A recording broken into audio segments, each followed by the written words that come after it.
Okay, planning board, we are live. We are recording. Phone lines will remain off. Go for it. Thank you very much. Good evening and welcome to the Town of East Hampton Planning Board meeting for January 24th, 2024. We have a very, very full agenda tonight. So we're also going to be moving some things around from on the batting order that is listed. We're going to cover first there's a discussion about the senior center lead agency. I'm asking all the members to go, please look in your packet and find the letter dated January 19th from the town board to us. Then after that, we're going to cover three matters. Yeah, we'll do Northwest Estates, 13 Great Oak Way modification. Then we're going to do 2 and 4 Plank Road preliminaries, and then 178 Buckskill, and then we'll go into Project Most, because I suspect that the Project Most matter will take the most time, and I'd like to get those folks who are here on the other matters out, so they don't have to sit around waiting for what I expect will be a good deal of time. Then we have some regular meeting stuff, some resolutions, and some boards of review. First, we're going to deal with this letter from the town board to us, dated January 19th, 2024. States it's directed to the planning board, and my understanding is other involved agencies. The East Hampton Town Board is hereby requesting lead agency status for the new senior center, a proposal to construct a new 22,000 square foot senior services center with on-site parking, walking trails, and other related site improvements on a 7.008 acres of the premises known as 403 Abraham's Path in Amagansett, referred to as Suffolk County Tax Map 300-166-3-10.2. The action is classified as a Type 1 action pursuant to SECRA. If you do not respond to this request for lead agency status within 30 days of the date of this letter, we will assume that you have no objections. The town board will continue to coordinate and cooperate with your agency and all involved agencies. If you have any questions, objections, comments, or particular concerns with this application, please do not hesitate to contact us by telephone or by mail. So, in other words, what this means is that we are being given the opportunity to advise the town board that we wish to be the lead agency on this application. If we don't give our response, then we have essentially waived that opportunity, and the town board will be the lead agency on this application. So there are other issues involved that are parallel to this. The town had what's called a Monroe hearing. Correct. Nancy, can you give us a little bit of background on what that involved? Right. On January 4th, there was a public hearing, Monroe hearing it's referred to, and that's basically a balancing test to see if the town board could be exempt from zoning regulations. There's been no ruling on that yet. After the secret process is completed, then there would be a ruling, on the Monroe matter. Now, when can they make a ruling on that Monroe matter? Only after the the whole secret process is completed. After lead agency is declared, so that's down the road. All right. So what happens if we don't respond within this 30-day period? Well, then the town board would have lead agency, assuming that the zoning board or the architecture review board also didn't respond or responded in the negative. They're being given the same opportunity? Yes, it goes to all. They went to the county, it went to the boards. I see. Do any of the three boards have priority as to what if all three choose to be the lead agency? The DEC actually would have the ultimate decision. Yeah, I mean, it would be unlikely, but maybe, you never know if that was the case. If it was between, say, you and the ZBA or the planning board and the town board, then it would be the DEC that would have the ultimate authority to decide who should be lead agency. So do they adjudicate on the whole issue that the town board was grappling with on whether the Monroe principles or whatever you refer to? No, we're just talking about lead agency Okay. now. No, but I'm actually going back a step. When you said, there'll be a ruling from whom? No, the town board, like at the public hearing on the 4th, there were comments, saying, oh, no, we don't think you should do this. We think you should do, the typical public hearing. But they never actually made a decision because they couldn't at that point. It was only after secret was completed. The town board never decided, yes, we wish to adopt the Monroe balancing test, whereas, we don't have to follow the town zoning regulations. So I just want to be clear. So even if one of these agencies says, yes, we'd like to be lead agency, they could still invoke that. They still have the privilege to say. Yeah, that's their decision, correct? I Right. see. But then by default, if you're lead agency, they're going to come to you, or they're going to go to say the ZBA declares that DEC says, yes, ZBA, you may be lead agent, then they will have, input on it. So they would be able to say, no, we think, we can grant you variances, but they can't just say we don't need variances. Who's the they you're talking about there?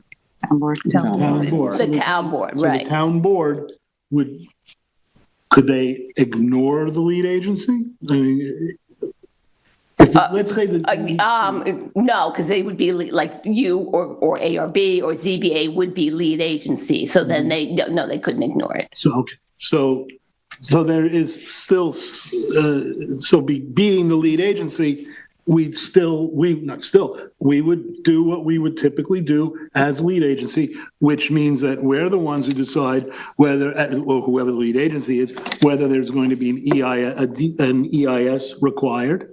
That would be that would be. Right. It would just be a typical things that application. the lead agency gets to do. But only pertaining to the secret process. Well, that's the EIS is part of the secret process. No, So, I mean, we wouldn't have a typical site plan review. well, We would just have a secret process and review. I think we're lead agency, we would get the site plan too. yeah, no, that's the whole, that's the question. That's really the underlying Well, that question. makes a big difference. Yes, it does. That's the underlying question. If this senior center involves a site plan review, if it involves a subdivision, Jeremy, is there a subdivision involved in this? Yes. Okay, so there would be a subdivision involved. There would obviously be a site plan review involved. And if we're not the lead agency, as we would typically be in a subdivision or site plan review, then that's ceded to the town board.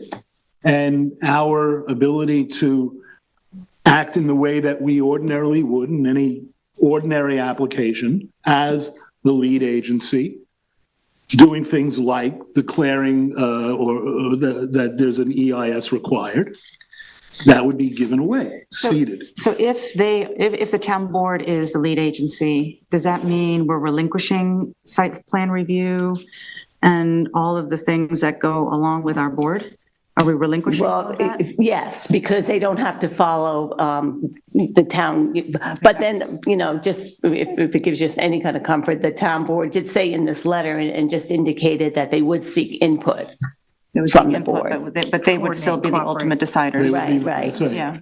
So just to be clear in my own mind, so if they declare, if they decide they want to adopt the Monroe Balancing Act and take that on, even if we declare for lead agency or request lead agency, then the Monroe thing trumps that? Yeah, I think my belief is if the planning board they can't do the Monroe because you're going to be by definition controlling it with site plan and making sure they. Oh, interesting. So if we do get lead agency, then they Can't do Monroe. Yeah. Hold on, say that again. Am I correct? If we are lead agency, then they can't enact Monroe? I believe that's what it is. That changes. It does, but to my way of thinking, if we have an opportunity, we're given an opportunity assert lead agency and we don't do that, then we are out of the planning process, except at the largesse of the town. Or the town board, I should say. So to the extent that this board feels that it should be the lead agency in an application that's going to involve site plan, that's going to involve subdivision, then I guess if we do not respond to this request for lead agency status, we will assume you have no objections. So the question is, do we have objections? So just to reiterate, at the risk of, Let's beat it to death. so Seriously. obviously, if we don't respond, then we give up our right for everything. Yeah. Yes. That one's easy. That part's easy. Okay, how easy is it? Well, it's easy that if we don't respond, we give up everything. And then whatever happens, happens. Well, they would still seek I'm sorry, I didn't mean to interrupt, but they would still seek input from you. Yeah. We won't, right. However, if we decide to take on the lead agency role, then what could happen, there are a few things that could happen. One, the town could relinquish their right under the Monroe Balance Act and usurp our decision and take it on themselves and claim the Monroe analysis as justification, or they could concede to us our right to oversee this project, site plan review and everything else. The answer to that is probably, but the question is, have we done something to establish that we want that lead agency so that it creates? I thought all we had to do was respond to Well, them and object. say, we want lead agency. We can object to this memo and ask for That's lead exactly- agency. Request lead agency, yeah. So, Which I think at this point sounds like the move. Well, Move. how do you, Why is it the move? Why? because if you don't do it, Yeah. then we are out then all we can do is rely on the town board statement that they will continue to coordinate and cooperate with us. The January 3rd memo, I recommend everyone read. It goes through everything they've done, and it is a thorough, comprehensive effort that the town has already put into this project. And that would be, all right, that Wouldn't go away. But yeah, that's still, I think that's still valid, and I think they have done a lot. that more. would be their, listen, Michael, to answer your question, in my opinion, if we don't accept, first of all, there's still controversy as to whether or not the town can legally do this. They claim they can, but there are other attorneys and legal experts who claim they can't under these circumstances. So it's still uncertain, but it's being debated. If we don't take lead agency, then we are basically foregoing, we're basically surrendering the process so that they automatically get to oversee the project without any planning board review. So again, this is a good memo too, because it says they still need to work with Suffolk County. They still need to work with other. I know, but we're talking about site plan review. We're talking about ZBA review, planning board review. this is the thing. This is giving us the opportunity to object, okay? Now, they may have, as they lay out in this memo, all the good reasons in the world that that the town board should be lead agency. And I understand the history. They're the ones who shepherded the project through. It was, there's all the record that they've created and that they discussed at the public hearing and or before the public hearing and at the meeting, and the memo, I should say. But at the same time, this board has the expertise and has the experience of dealing with site plan and subdivision. And we have the experience of that, and it wouldn't be our decision of whether it's this board or the town board or the ZBA or the ARB or whomever else it might be that would get lead agency. It would be up to the DEC. The DEC, Department of Environmental Conservation, that would make that decision. But if we don't object, we're out.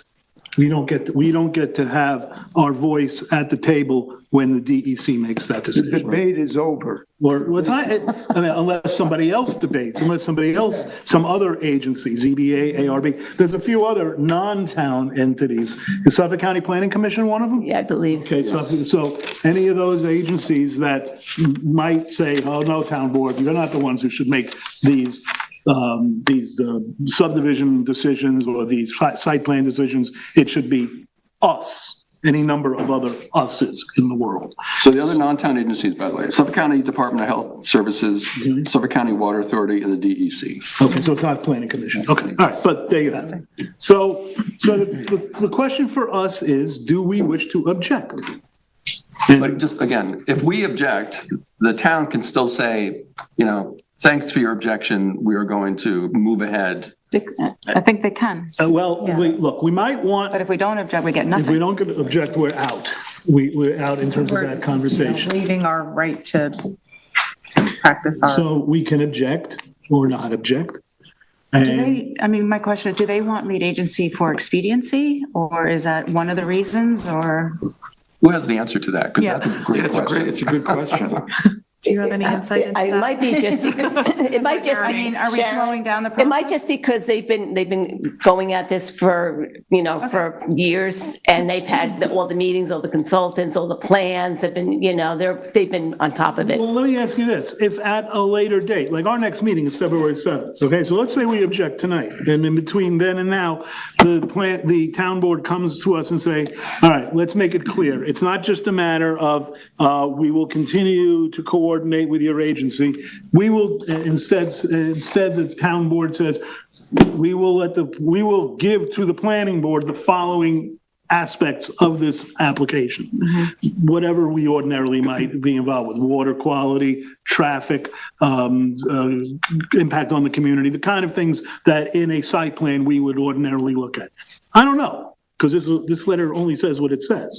But here we are being asked, and the train leaves the station, and we're no longer in a position to have that conversation because we've given it all to the town board. Yeah. So again, the question is, do we do that? Yeah.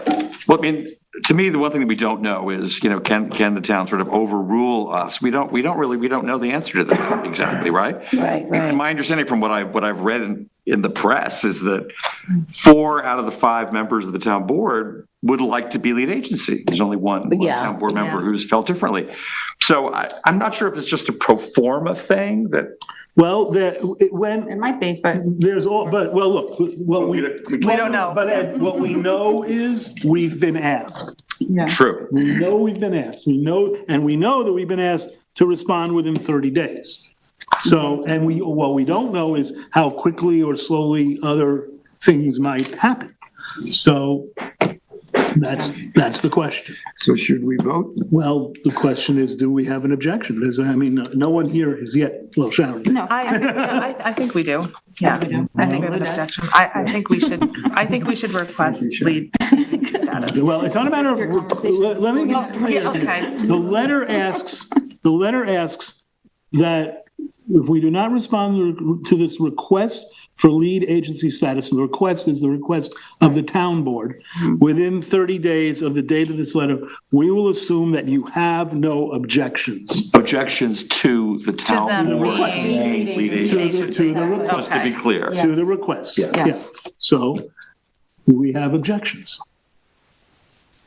The answer is yes. I mean, let's put it to a vote. Yeah. All right, well, how many of us, all right, let's do it this way.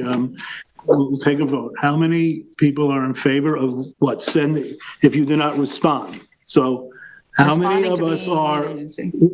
in favor of responding to the request by advising the town board that we have objections to the town board's request for lead agency status?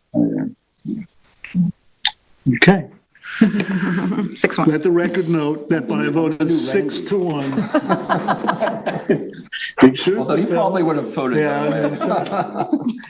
By a vote of 6-1, the planning board has voted to advise the town board that the planning board objects to the town board's request for lead agency status as set forth in the letter of January 19th, 2024, from the town board to the planning board. Everybody understand that? Indeed. Yes. Okay. Very good. All right. Now, with that, we can move on to the next item of business, which is Northwest Estate, we're doing Northwest Estates, right? Okay.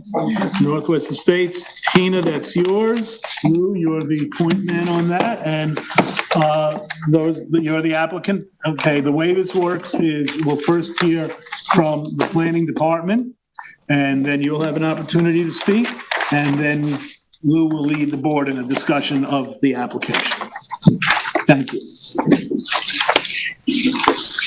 Okay, thank you, Sam. Good evening, everyone. This is the That's Beth. Northwest Estates subdivision modification, also called the Cat Steve residence. The application is made to modify the building envelope on this site. It is located in the hamlet of East Hampton. This is Alleyway Brook Road here and Great Oak Way. The subject property was highlighted. I'll zoom out a little bit to show you regionally where we are. Let me just move to a map that shows the proposal. So the application is made to modify the building envelope for the site as approved in the 1997 Northwest Estates final subdivision. The modification as proposed would not result in an increase of developable area on site. It would instead reconfigure the building envelope that was approved to incorporate space for a swimming pool and patio that's already been built. The applicant, as you can see here, the pink line outlines the area of the approved building envelope as per the subdivision. And on the right-hand side of the screen, this other pink area is the newly proposed building envelope. With respect to this application, it's the established policy that in order to review a prior subdivision approval, the planning board must first determine there's been a change in circumstances that warrants looking at the approval again. And if the planning board determines that the change of circumstances is present, then they can proceed with the review per its current subdivision rules. If the planning, now, in previous discussions, it has been agreed that the issuance of a certificate of occupancy is something that qualifies as a change of circumstances. In this case, several building permits were issued for this property, and a certificate of occupancy was also issued. The CO was revoked when the building department noticed the error, that it was issued in error. Nevertheless, several permits were issued authorizing the building of the pool in this location where it's presently located. We understand that the building department just did not have the building envelope on the documents that showed the location of the pool, and that is what may have led to the error. So with that said, the planning department noting that the change of circumstances with the approvals issued as well as the CO has been something that's been a change of circumstances in the past. We do not object to the modification of the building envelope in recognition of the very difficult nature of relocating a already built pool, you know, coupled with that they believe they're building in a legal location based on the building permits. That said, it's still not something that we condone, building sites in ways that don't comport with existing approvals and town regulations. And all applicants should take care to make sure that they're identifying requirements to avoid construction areas that are inappropriate. You're looking at the old maps, it looks like these were mapped due to steep slopes on the site, which have now been disturbed, you know, as a result of this construction. And when viewed broadly, issuing changes of circumstances and subdivision modifications in these circumstances could be something that the board could open up Pandora's box, if you will. So if the board agrees to this modification, we recommend that the decision reflect the truly unique circumstances here with the multiple building department approvals issued on the site. that concludes my remarks. Thank you. Thanks very much. Before we go any further, I neglected to introduce everybody to Bruce Siska. Bruce is our other new member this year, and welcome. Bruce has a little bit of experience doing this for a different jurisdiction. Yeah, we welcome him to the board and look forward to his participation. Ms. Baldwin, I apologize. My eyes are getting old. I'm getting old. Should have recognized you right away. Good evening, board members. Elizabeth Baldwin from Essex, Hefner and Angel, representing the property owners, Palomi and David Katzev, sorry. Also here tonight on behalf of the property owners is attorney Heather Wright, who's in the audience. I was going to do a little bit background, but Tina did a great job for me. So I will add a couple things to it. One of the things that did come up was with regard to the documentation that was submitted to the building department. I think our clients, including the builder and the architect at the time, did have several discussions with the building department. I think it was happening during the transition period when Ann was leaving and Joe was coming on, and I think maybe something happened there. The architect's site plan that he submitted for the building permit did have, he had depicted the building envelope and then also had an accessory structure building envelope, because they were under the impression that the residents had to remain within the building envelope. But the accessory structures, the pool and the patio, just had to meet the accessory structure setbacks for the lot. So that's kind of where they were going with the application. And I think that's where the miscommunication occurred, because they had no trouble like trying to comply with what the requirements were for the lot. However, I think that's where the miscommunication was. And I think just along the way, it was missed that it was outside the building envelope, which was very unfortunate. And then when the applicants received the revocation from the building inspector, obviously they were very surprised because they thought that they had complied with what they were required to do. They were moving forward through this application in good faith. They weren't trying to deceive or get away with anything. So I think it was a bit of a shock for them. So, and I think the building department also was surprised that it was missed. And so I think coming together, we've created a solution that I think works for both sides. Obviously, digging out this pool and patio would be an extreme expense for the clients. Also, I think it would, the area's already been disturbed. It's already, obviously the pool's already there. The area that we're proposing to remove from the building envelope is an area that isn't undisturbed, it's uncleared. It would be a shame to have to relocate a pool within the building envelope when the situation lends itself to the swap. And that's the other part of this good faith effort on their part, is they did want to show they're not trying to get away with anything. They are recommending we add 3,701 square feet in building envelope to absorb the pool and patio. And at the same time, we're also proposing to subtract 3,701 square feet from the current building envelope. This will result in the net zero increase in the overall size of the building envelope. This solution provides not only a benefit to the applicant, but in not having to remove the pool and patio, which is obviously a huge financial burden, but also provides an environmental benefit to the property because the area we're subtracting is currently uncleared and undisturbed. And this solution will keep the improvements on the property in a more concise layout than the existing envelope provides.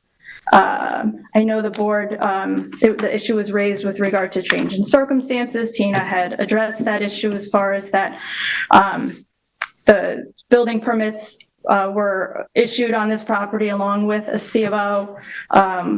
And so we think that creates this change of circumstances that the board would need in order to actually entertain the modification. Can I interrupt on that one point? Yes. When in the timeline was the C of O issued? The C of O was issued, so there was a building permit for a residence, which was issued in November of 2022. And then there was a building permit issued for the pool, which was in April of 2023. And the C of O was issued on October 19th of 2023. So between April, when the permit was issued, and October 19th is when the pool was constructed? Installed, correct. So the pool was installed and then the C of O And issued? the C of O was inspected, all the inspections were done, everything was, moving along as it should be. No one had any issues along the way. The applicants thought they were complying with what they should be doing. And then the CO was actually revoked. The letter was dated October 30th, 2023, where the building inspector said he was revoking the CO. It has not gone to the zoning board. When a building inspector revokes a C of O, it needs to go to the zoning board to become what they call effective as per the code. That step hasn't occurred. However, we thought going this way made much more sense than trying to either fight for revoking the CO, but we thought that this works out better for not only the applicant, but also the town, in that we're creating a net zero impact to the building envelope. And then also, I did want to also bring up the fact that we understand that, the concern about precedent and in future applications, whether in this subdivision or other subdivisions, but I think this situation is a unique situation that won't open the floodgates for the board. The application will be able to be distinguished. I think it'll be highly unlikely to have two building permits, and the CO issued on a property like this, and having an applicant have good faith in trying to do the right thing along the way, and just kind of got caught up by an honest mistake from everybody involved. And so I think this seems to be the most logical way to rectify the situation. That won't create an issue down the line for the board, because I think it can be distinguished in the board's decisions to say, how this happened and explain the situation to prevent someone else down the line just saying, oh, hey, they did it on that one, let's do it on ours. So in terms of mistakes by a town agency being characterized as a change in circumstance, which I guess is what you're saying here, you've got three. You've got 2 building permits being issued and 1 C of O being issued. Are there any other mistakes to pile onto that ice cream sundae of mistakes? No, I don't. I think the applicants were also, they did demonstrate that this was what they were planning by the site plan, actually the architect's site plan. I'm not saying the survey, but the architect's site plan depicting their idea of what the building envelopes were for the property.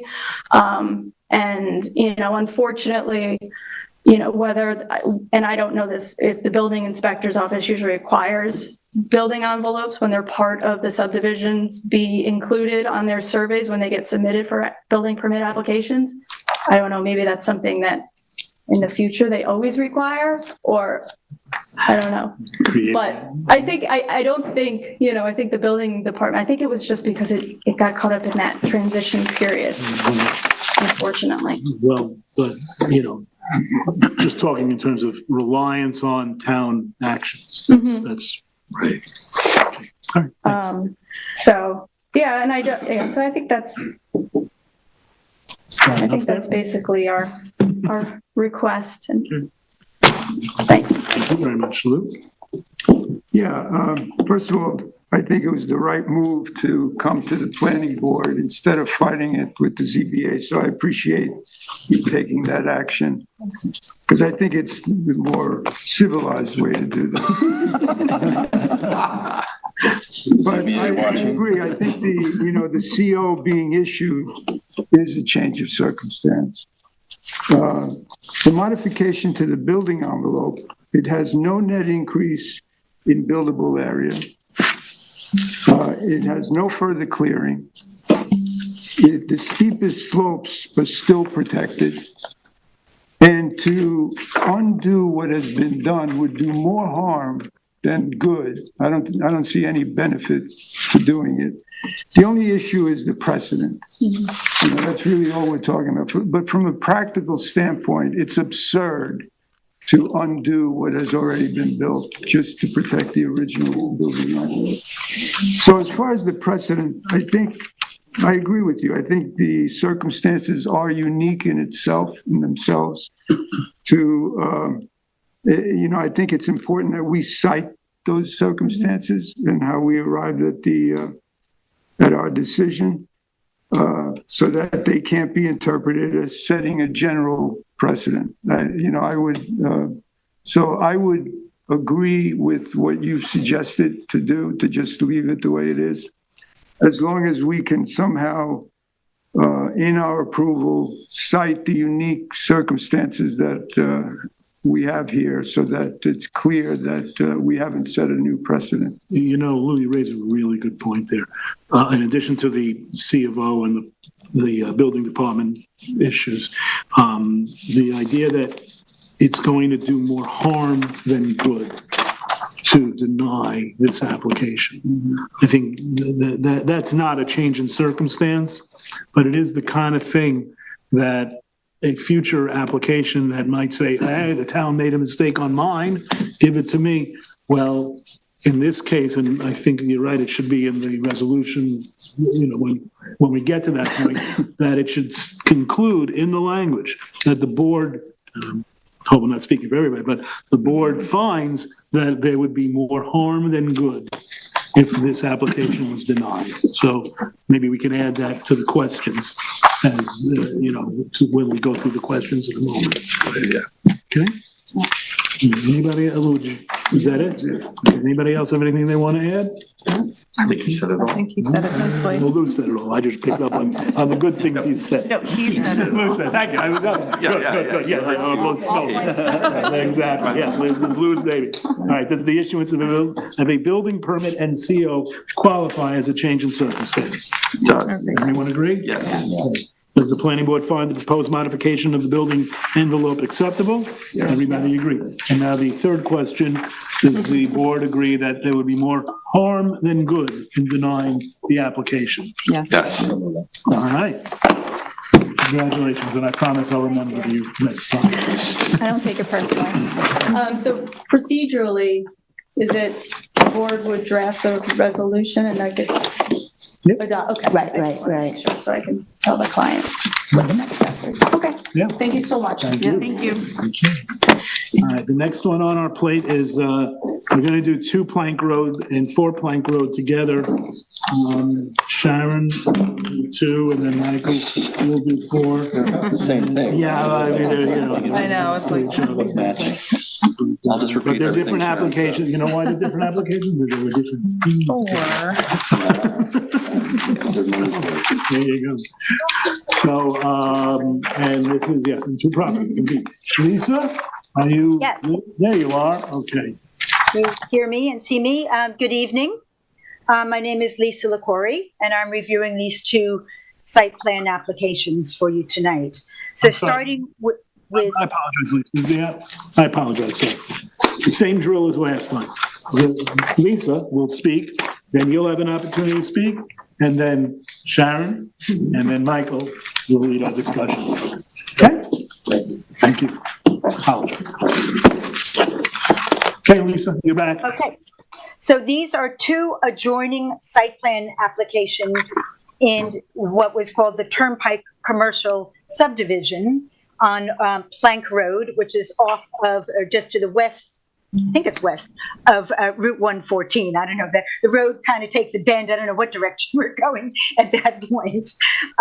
So I'm going to mostly review what's called number 2 Plank Road, knowing that number 4 Plank Road is almost the mirror opposite. And it's going to be, well, here it is on something of a site plan showing both.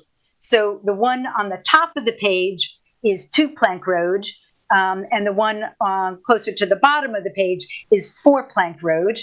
And it is an application to construct, each of the 2 separate applications, to construct a 57-foot wide by 120-foot long one-story building, so that's 6,840 square feet. The number 2 Plank Road is 40,163 square feet, and it is lot 1 in the Turnpike Commercial Subdivision. And the other application, same size building, the lot area is just about the same, and it is number 2 in the subdivision, but they're now also known as 2 Plank Road, 4 Plank Road. The building is divided into 4 units, each having an office, a bathroom, and a larger floor area accessible by overhead doors, as well as a regular door. And the proposed use is referred to as a warehouse in the application form and service commercial on the site plan. So we'll talk about that a little bit later in this memo. And an IA septic system is proposed to treat the septic waste generated on site. The property is located within the commercial industrial zoning district within the water recharge overlay district. So upon a formal submission, this is a preliminary site plan. But so once they come in with the formal submission, it would be subject to SECRA, and it would be classified as an unlisted action pursuant to SECRA. And we would recommend that the planning board request lead agency status for the project. So just as by way of a little bit of background, what is a preliminary site plan? I'm going to just cite from the code. The purpose of the preliminary site plan is to review is to enable the applicant to examine a forthcoming site plan submission with the planning board prior to the applicant committing substantial effort or expense towards the plans and details necessary for a formal site plan application. So you get to talk about it a little bit without having all the lighting plan and the vegetation plan, et cetera. Many of the details required for site plan were not provided with this preliminary application, but it's still, we have the opportunity to give some overall comments with respect to the layout and the proposed use and the density and the adequacy of parking and stormwater infrastructure, and whether the project is in the interest of good planning. So we'll try to focus on that rather than the things, the details that we're going to be required by the code later on. But we do want to note that upon the formal submission, the applicant should consult with 255, 650, the necessary elements of site plan, to make sure that all the submission meets the requirements of the planning board review. And many of these things that would enable a more robust review at this stage had not been submitted. So let's talk about the subdivision that created these lots. It was called Turnpike's Commercial, and these were the two lots, the 2 closest lots to Route 114. They were now called 2 Plank Road and 4 Plank Road. And among the subdivision requirements applicable to these plans were a couple of things that I'm going to go over. So one thing was that these 2 sites share a common driveway. And lo and behold, that's what they've done. So you can see there's a common driveway kind of straddling the boundary of these 2 lots, and it comes in, it serves both. And in fact, they not only are sharing a common driveway, but they're sharing like the aisles and the backup space and the turnaround area for the parking, which could be a very efficient layout, right? You could share all those things rather than each of them having their own 24-foot backup for a parking stall, et cetera. So this might be a really very good and efficient use of the space. One of the other conditions was that the area of clearing and fertilized turf of each lot not exceed that permitted by the water recharge overlay district requirements. And they haven't given us any of those calculations yet. So we're going to direct them to look at that, pay close attention to that, because that's a very important condition in this area. The subdivision restricted the uses. They looked at all the uses that were permitted and specially permitted in the commercial industrial zone, and they limited it to actually 12 once they modified the approval in order to protect the groundwater resources in this significant recharge area of town, and also to disallow certain uses which may be high traffic generators given that the subdivision access road, Plank Road, unavoidably enters East Hampton Sag Harbor Turnpike at a dangerous bend in the turnpike known as Dead Man's Curve. So among the uses permitted by the subdivision approval are service commercial, warehouse, non-chemical storage yard, building distributor, carpenter, electrical, plumbing, heating supply shop, custom workshop, repair shop for household, business, and personal. And while we have some question as to what it is that they are applying for, because the application said one thing and the site plan said another, and we were looking at the layout. So regardless of which you look at, it appears that the use conforms to one of those uses that the planning board had already stipulated and limited it to. So we'll need more clarification from the applicant to come, but it looks like we're moving along the right direction. Another provision was that normally above ground pad mount transformers are prohibited in subdivisions, but they were permitted in this commercial industrial subdivision, provided they were well screened with evergreen plantings and were depicted on the site plans in relation to the common driveways and met all clearing and grading requirements. So we still have some questions about that. There is an easement area in favor of LIPA, a 20 by 30 foot area depicted on the north side of the common driveway entrance. There's not a pad mount transformer shown. There's not significant evergreen planting shown, and we don't know how much of that area is going to be used and whether that's actually encroaching in the necessary access easement. So we'll need some more information about that. And finally, the last condition of the subdivision that applies was the maximum vehicle trips per hour for all lots within the subdivision shall not exceed 200 trips per hour. And then the trip generation figures were to be determined by reference to nationally or regionally recognized engineering or planning sources. Recall that the planning board was concerned that Plank Road is entering Route 114 at a very dangerous curve in the road. There wasn't much choice about where to put that road because of the narrow width of this whole plot of land that became the subdivision. But because of that, they didn't want to see any high traffic generators coming out of this subdivision. So it would be a recommendation that each of the lots would have to be providing trip generation figures at the time of the site plan to come together so that altogether it was not to exceed 200 trips per hour, all of the lots. Okay, so now let's go on to the specific site plan, the proposed use, the number of uses, and the requirement for site plan. So as I've already said, the applicant should clarify what the proposed use is, whether it's service, commercial, or warehouse. If it's service commercial, the code allows 2 uses per 20,000 square feet, provided special permit conditions can be met, and the planning board agrees. If a warehouse is proposed, then it's 2 uses per 20,000 square feet permitted. So that's going to affect how many uses are allowed. It appears that there are 4 uses proposed per site, as each of these units would be considered a separate use under the code. In terms of the layout, the site plan depicts a center line of the common driveway with the adjoining 4 Plank Road preliminary site plan to the south, leading to a parking area abutting the building to the north, and then a parking lot abutting a building to the south. And as I've already said, this configuration appears to be a very efficient use of land and property and can potentially minimize the clearing and disturbance. The planning department recommends that it would be appropriate to record a common driveway easement for the properties if this is the layout to continue. And this will provide for the continued use of the proposed site approach in the event of future sales of the lot to different owners.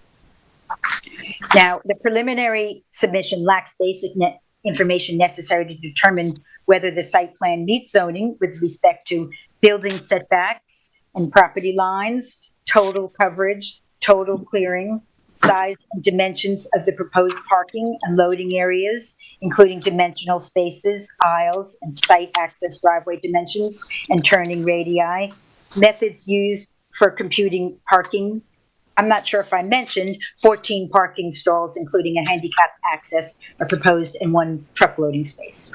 And natural features such as topography and slope are not provided. And in addition, there'll be other things that are normally asked for at site plan, such as the exterior lighting plan, and drainage plans and landscaping plans. So again, we direct the applicant to 255-650 of the town code for the site plan requirements. But should all of these standards be met that I just went over, the planning board will need to decide whether to waive the accessory structure setbacks pursuant to note 10 of section 255-11-10 yards, accessory buildings and structures, to permit each site to have a 0 side yard setback for the common parking area. So just as by way of background, the code sets forward what the setbacks are for buildings and accessory structures. Accessory structures would include a parking area. But there's a note in the code, note 10, saying the planning board, in the interest of good planning, could waive during site plan review the accessory setbacks if it's pursuant to good planning.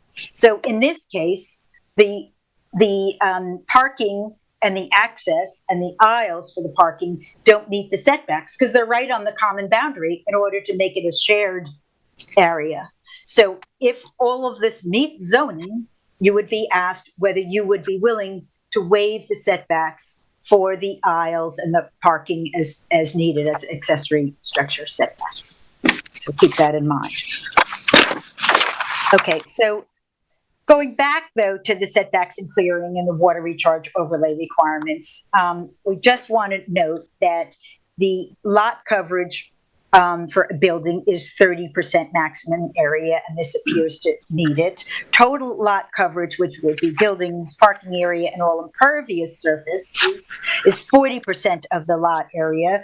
Total clearing is just 50% of the lot area.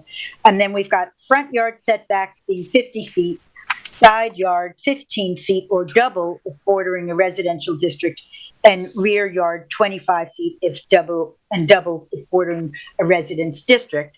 So we note that to the rear, there is a residential district.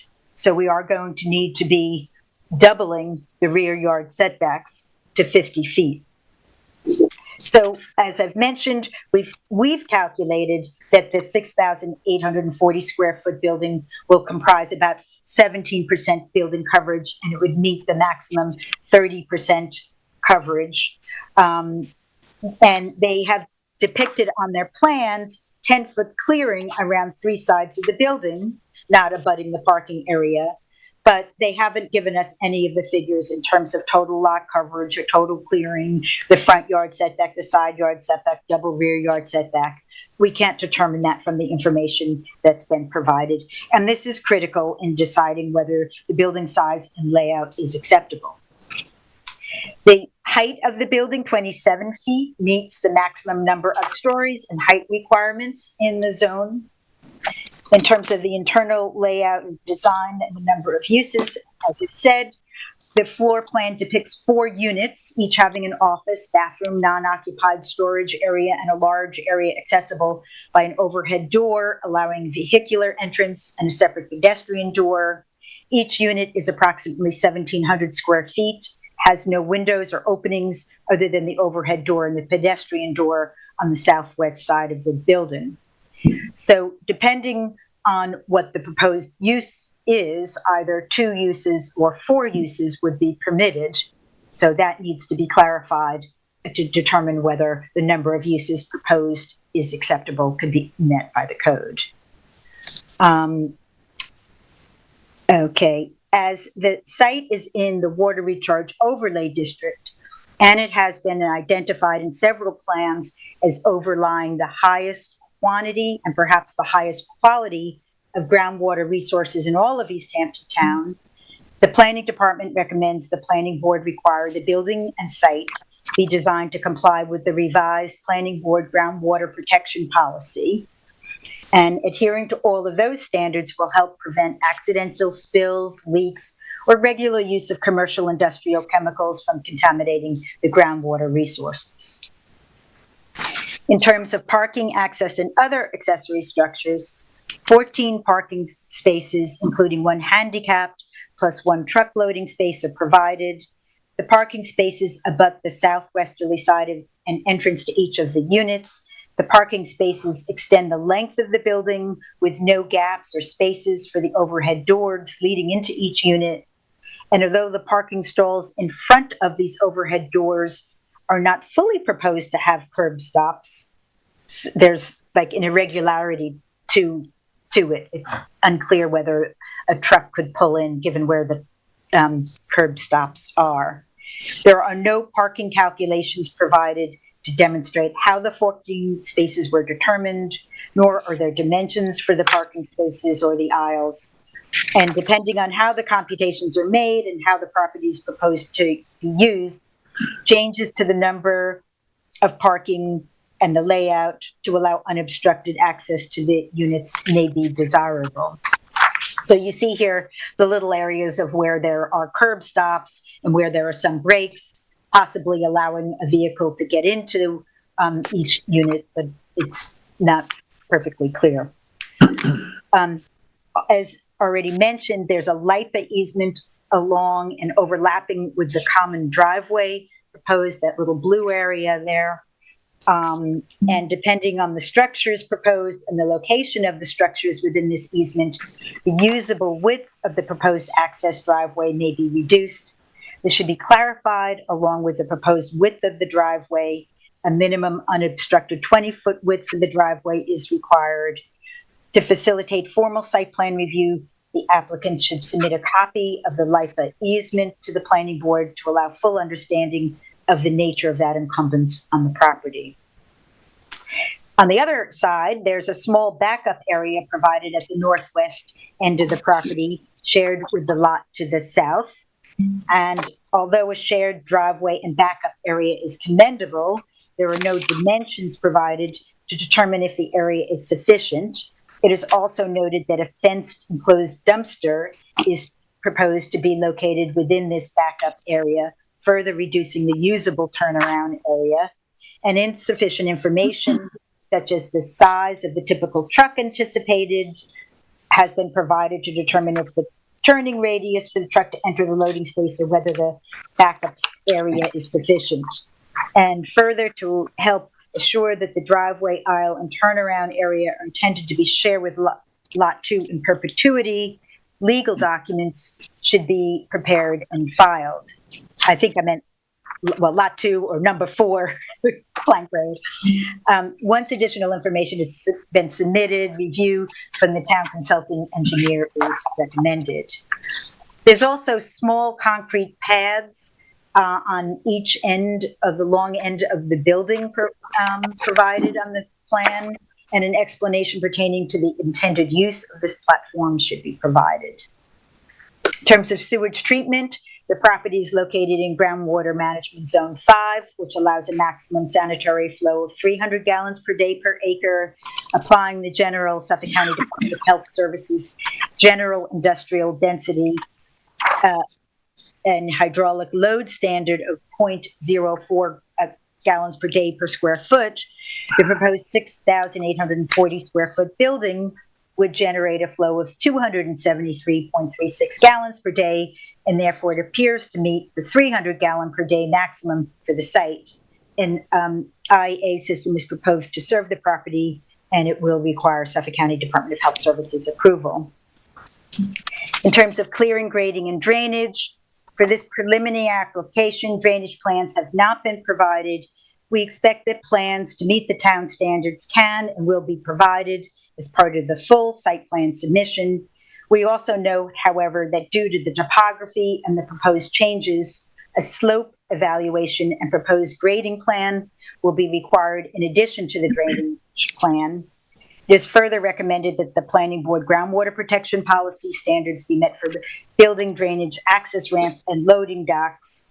The common driveway with the lot to the south and the overall layout appears to keep clearing and paving to a minimum, which we commend and recommend continue as a feature in future submissions, especially as the property is within a sensitive groundwater recharge area, and every effort should be made to keep the clearing and pavement to a minimum.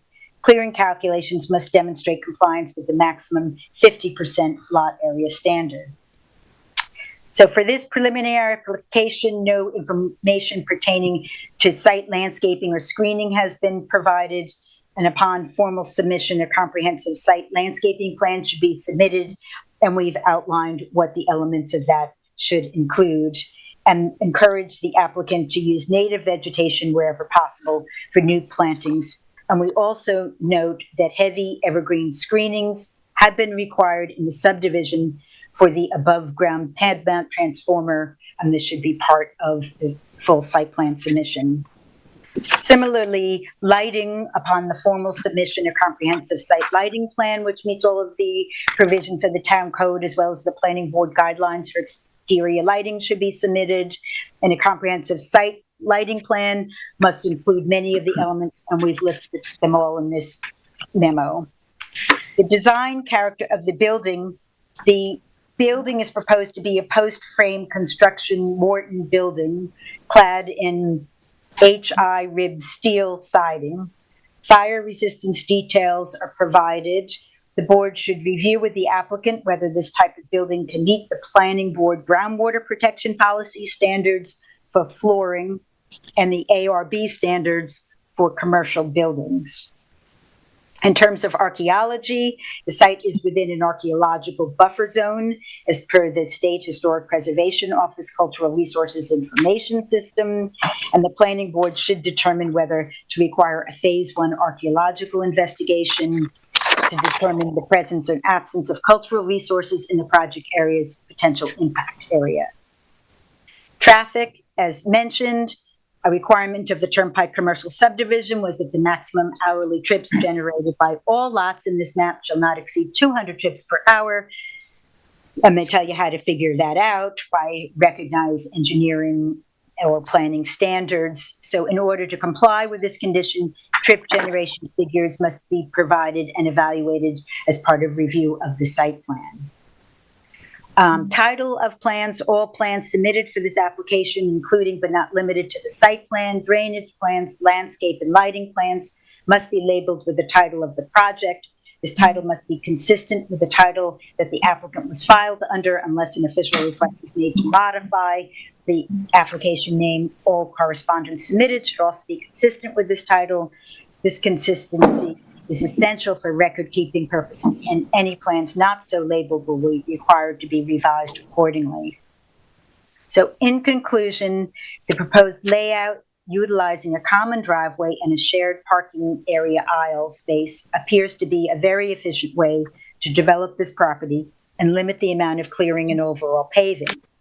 However, without clarification and information with respect to the proposed use, lot coverage, clearing calculations, dimensions, and other requirements highlighted in this memo, it is not possible to determine with certainty that the site plan meets the minimum zoning standards.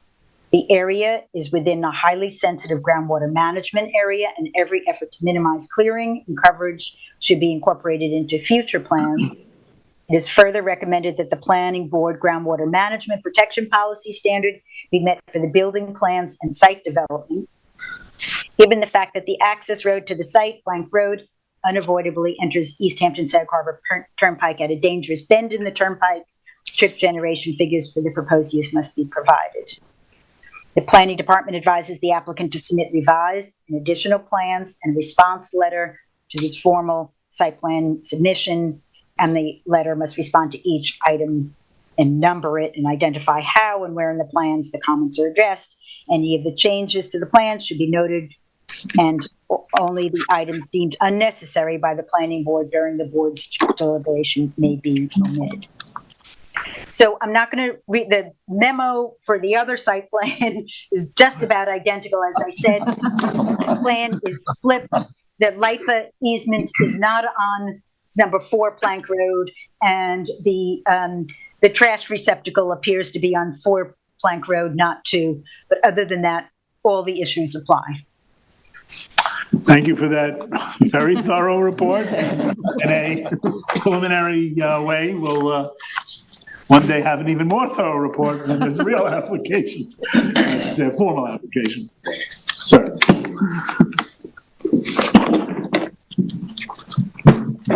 Bill Kelly with Morton Buildings, agent for the applicant. So, Where are you located? we're located in Cutchogue. Okay. Yeah. Usually an address. Oh, I'm sorry.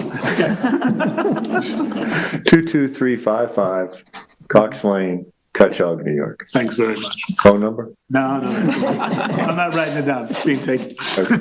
No, go ahead. Yeah, so, the whole purpose of the application at this point is just preliminary review to see if it's justifiable to move forward with the project. So based on the information that was provided, I would say it's justifiable to move forward with the project. So, we need to provide a full application to the planning board with all the pertinent information on it. From the standpoint of, I know that in the background there was lot coverage calculations and clearing calculations, and all those have been done, although not on the plans, and those calculations aren't shown on this particular set of plans. But it's in compliance with all the setback requirements. It's in compliance with all the clearing requirements. Actually, the limiting factor on this particular project is the health department. Their gallon per day rate limits the size of the building, from a percentage standpoint. So it's at its maximum in both cases, whether you want to call it Plank Road 2 and 4 or Lot 1 or 2, but in both cases, that was the limiting factor on size, not necessarily the actual lot coverage that was allowed by the town. So, in reference to the uses, we see this as like a contractor rental type situation where you potentially have a warehouse use where it's just storage, they might rent to somebody that's just storing materials, or it could be a functioning contractor, say electrical contractor or a wood shop, workshop of some sorts. So, and then use, it all depends on how when I look at the code and I read use, it's actually use by classification in the New York State Building Code. Okay, and where you that use designation can have several different uses under the same designation. So I'm not really sure how to address that. Well, that is a question for me. So if it's warehouse use and it's one use, right, as warehouse, even though they have 4 units? I think that's... It could be potentially 4 rental units that are all the same use. It's all warehouse. Yeah, it's okay. all warehouse. What you just described, if I may, hi, I'm Tina from the planning department, sounds more to me like a surface commercial use. If you have individual contractors with an office conducting on-site operations, that to me sounds like surface commercial. So you would look in our code and abide by the special permit standards associated with that use in the zone. Okay. Service commercial. Service I commercial, think which so. Service commercial is allowed use in the zone. It's Correct. allowed. I believe it's a special permit, or it may be permitted. I don't know off the top of my head. You should check, but Okay. It is a special permit. okay. Thank you. Okay, so there's a And so special that too, Tina, they can have 4 units in a surface commercial. So right, it's two Okay. uses per each 20,000 square. Lisa had in her memo Yes. the calculation. Okay. Yes, so 4 units would be permitted. Yes. Specially permitted. Okay. How's that application filed? Does that go through the planning board, or is that part of the planning process? Is that a separate application? Permit. It's all together with the planning board. That's part of our It's one of ours, right? Yes. Yeah, So it it's a would be, combined application, so when the planning board reviews it, they will look at the site plan and they will look at the special permit criteria, and the ultimate resolution, if it was approved, would address the special permit criteria in that. And the only other question I had was, I think, Lisa, you were talking about the relaxing the setback, but that was between these 2 properties, right? The setback is Yes. being relaxed for these 2 properties, the one in the middle? Yes. Okay, Yes. all right, thank you. and that's common to the area, so I went up, we went up and took a look around, and it's like, that the way this site plan was done seems to be the norm for that particular area. Yeah, I've been there. Yeah. I was gonna make the exact same comment. It's the same configuration of two warehouses or structures just south of this location. Right. From an architectural standpoint, looking at the outside, looking in. Or more than just. Yeah. See right here. Yeah, so it's almost in every case. Yeah. It is in every Yeah. case. Is it going to look like those buildings? Is Yes. it going to have that? Okay, Yeah. good. Yeah, it's the same format. Okay. This being a preliminary review, we'll let everybody that wants to say something if they have an idea of something that they think should be imparted to you, so that when you bring your formal application, it'll reflect the concerns or address the concerns of the board.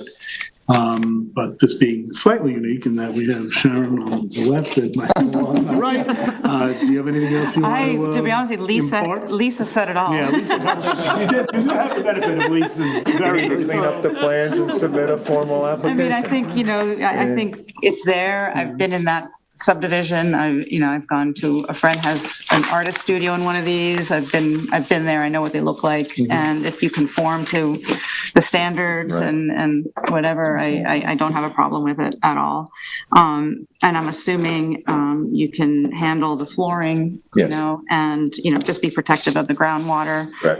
And then the trip generation. I mean, those are the important things that came out to me were making sure that you manage the groundwater, the trip generation, drainage plan, which would affect the water.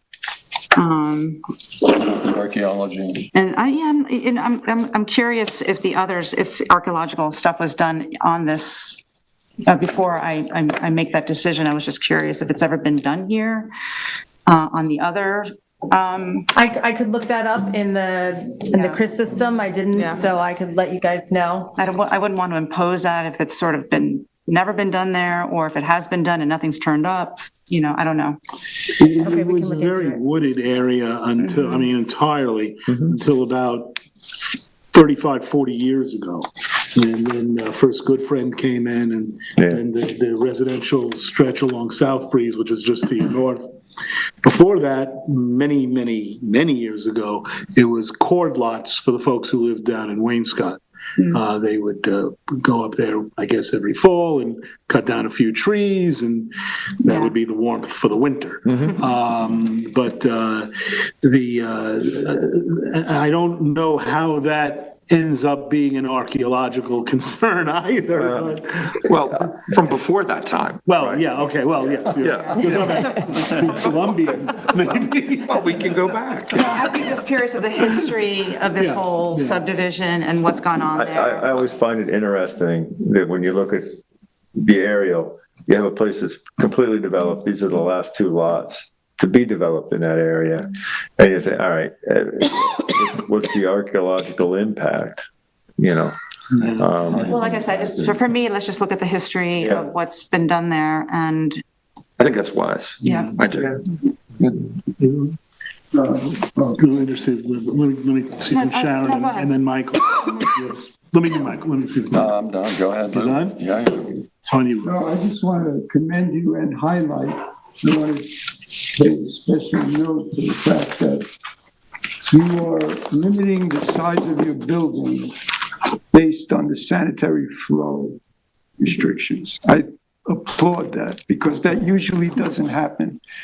People sort of forget about that particular requirement. And, they don't think it's necessary, but obviously you looked at it, you saw it, and you're limiting the size of the building for that. So that's fantastic, especially in this particular water recharge area. It's a very sensitive area, and I want to emphasize what Sharon said about, the things that are important to her are also important to me with regard to clearance, coverage, and all those things that affect the groundwater. And then when you do build a building, that it's part of the protection plan, planning board protection plan.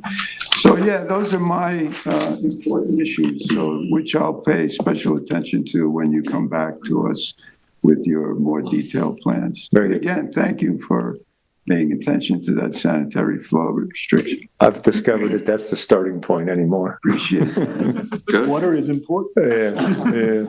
Ed, do you have something you want to add? Just to say that I think, after listening to Lisa's analysis of this, there's not a lot of wiggle room here, right? I mean, there's just a pretty prescribed application when you come in with a formal application, right down to uses that the subdivision has restrictions around. That's correct, yes. Yeah, so thanks for, Well, the purpose of this is before we spend all the money, to develop that set of plans. If you get when Lisa does the job. No, understood. And I think you've gotten the feedback that you need. Exactly, I think exactly. there's a path here. It's pretty clear. Yes, Yeah. exactly. Thank you. So Jen, do you have anything you I want to add? think everyone has said everything. Thank you. Very good. Anything you want to add? Nothing I want to add. I just have one question. Is the LIPA easement set in stone, or can that be? I think as far as if the LIPA easement, as far as the easement goes, is set in stone, I'm not certain on that. I'd have to talk to, legal counsel to figure that out, or a surveyor to figure that out. However, I think the driveway, as far as the entranceway, we might be able to manipulate that in such a way that we, stay clear of the easement. I can't, my plan, I don't want to unfold big pages and stuff, and I can hardly see what's up there, so, but I think there was a way to manipulate that entryway so that. You also want to make sure, because you are the closest to 114 on that you're going to create traffic one way or the other, but you want to bear in mind that there are going to be other vehicles coming up from the south end, the deep end. I know what you're talking about. Yeah. I mean, you're talking 200 trips a day per lot. That's 400 trips. That's a lot of trips. And Lisa's reference to Dead Man's Curve is not. I heard that first 35 years ago. Yeah. Or 30 years ago. That's It doesn't matter always been called. Yeah. It doesn't matter whether you're the back lot or the front lot. No, you've got to the get access on the 114 is the same. You got to go from 0 to 60 right quick, or 45, I should say, not 60. Well, yeah, exactly. All right. I know the speed limit. So, but listen, everybody says water. That's the best water in town. So, you got to bear that in mind in all the things you're doing. Understood. So thank you very much. Lisa, thank you very much for making our job ridiculously easy. Yeah. My pleasure. Look forward. I got the checklist. Yeah, you sure do. All right. Thank you very much. Thank you. Thank you very much. All right, we're going to do, what do you want to do, 178 after, or what's your? Do you want to just do that with the resolution? Yeah, let's do it with the resolution. You'll do the read-in. The only other thing we have on the work session, other than Project Most, is 178 Buckskill, but we also have the resolution on that. But what should have happened last time is we should have had the wrap-up memo last time. That was on my mind.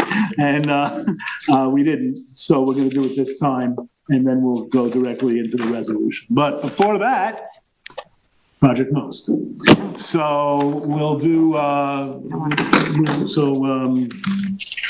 that's going to be Jen's maiden voyage, and you're on Thank work you all. session. Let me just address Mr. Irene. It's work session, so we'll get to that. We'll file map modification. Yeah, we usually do that in regular meeting. So at the end. So are you comfortable? That's reading material? Yeah, no. Oh, Tara's here for.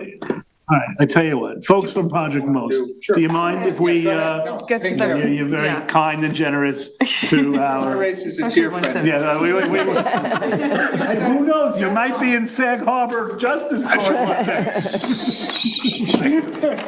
All right, I tell you what, Tara will do yours, and then we'll do yours, okay? So, all right, in that case, So Buckskill first? yeah, let's do 178 Buckskill. So that will be pretty easy. We'll hold, just so everybody who's watching at home, we'll do, unless there's somebody in the audience who cares about the boards of review. Is anyone, no one's here on that? And 68 Elmwood, South Elmwood, is anybody here on that one? That's your, So it doesn't matter. I'm sorry, which one, what? 65.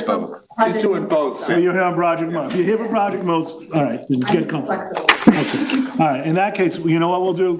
We'll just do Mr. Irace's application, and then we'll I didn't actually. And then you'll stay where you are in the work session, in the regular meeting. Okay. Okay, who's going to, who's, Tyler? Tyler, I'm going to cover for Tyler Borsak this evening. All right. He was out late with This the is, ZBA yesterday, so we're This is giving. the UR map modification, Map modification. which you'll find deep down in your in your very large packet. I saw it. Yeah, no, I just saw it also.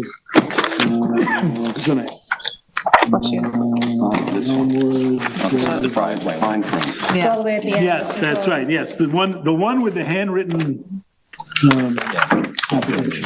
That's how old it is. It was before computers. For word processing. Okay, Right thank ahead, you. Tyler. This is the, we'll start with T. This is the Davina UR modification for 14 Fremont Road in Montauk. Here is the location of the property. As you can see on this aerial, the properties, this is the property highlighted. It is currently taking access from the end of Fremont Road. Here's the driveway. The application is submitted to request a modification to the UR map number 1019 MN-6 URP 28C. To allow vehicle access to proceed as it has been for several decades, the property has been built. So I'm just going to go to some older. Well, first I'll show you, this is what the UR map modification would look like. Currently, you see this property taking access from a route to Flanders Road. The red mark indicates the proposed modification that would allow them to take access from where they're taking access from now. And I'm just going to show the aerial imagery just to show that the access as it's currently configured has basically been in place at least since 1988. So the existing driveway traverses over an adjoining property, 15 Fremont Road. But as part of the application, the applicant provided the easement that has been recorded with the county, formally allowing that to occur. And the official filing of that should be verified prior to the issuance of the updated CO. The engineer reviewed this and agreed that there was no issues allowing the driveway to continue to exist in its present location. It's a minor change and it's been in existence for over 30 years. If we were trying to move the driveway, looks like some additional construction would be necessary in order to kind of give some new access, and it doesn't seem to be worth that. The location of the access, in our opinion, does not impact the neighborhood at all. It's currently taking access from a dead-end cul-de-sac. This is a more traversed road, so having less cars access that way is probably a beneficial element to the application. In summary, we have no objections to this very minor change to the map. Does the applicant wish to do that? Hi, everyone. My name is Carl Aris, attorney in East Hampton, and I'm here on behalf of Cosimo Defina. It's a summary of where this application has been. I appreciate that. I appreciate the board's courtesy and the public's courtesy and everyone, all the other applicants letting me bring this matter before you. So I just cut to the chase here. Earlier in the review by the engineer, this was called, this driveway modification from the old file map was done years ago, and we're really just, in the words of the engineer, looking for a approval of a redrafting. We're just trying to reprint the map. So it really is just the last mile, that's the longest mile. Apparently it's about a 30-year mile to approve the driveway access that you see here. This driveway was CO'd by the town as you see it long ago, before My client bought it. It was CO'd when it was originally built with this driveway. As you see it, title company hasn't raised an exception about road access. The easement is, I don't have proof of its recording, but the title company investigated that as part of its report. And the access that you saw in that urban renewal map that was on the screen to Flanders Road, that was abandoned. So this is really the only way to a public road available for this lot. So we're at the mercy of the board, but I appreciate the engineer and the planning department's enthusiasm about this. So I hope you're all as enthusiastic about it as I am. Do you have any questions? Is the property otherwise landlocked? Yes.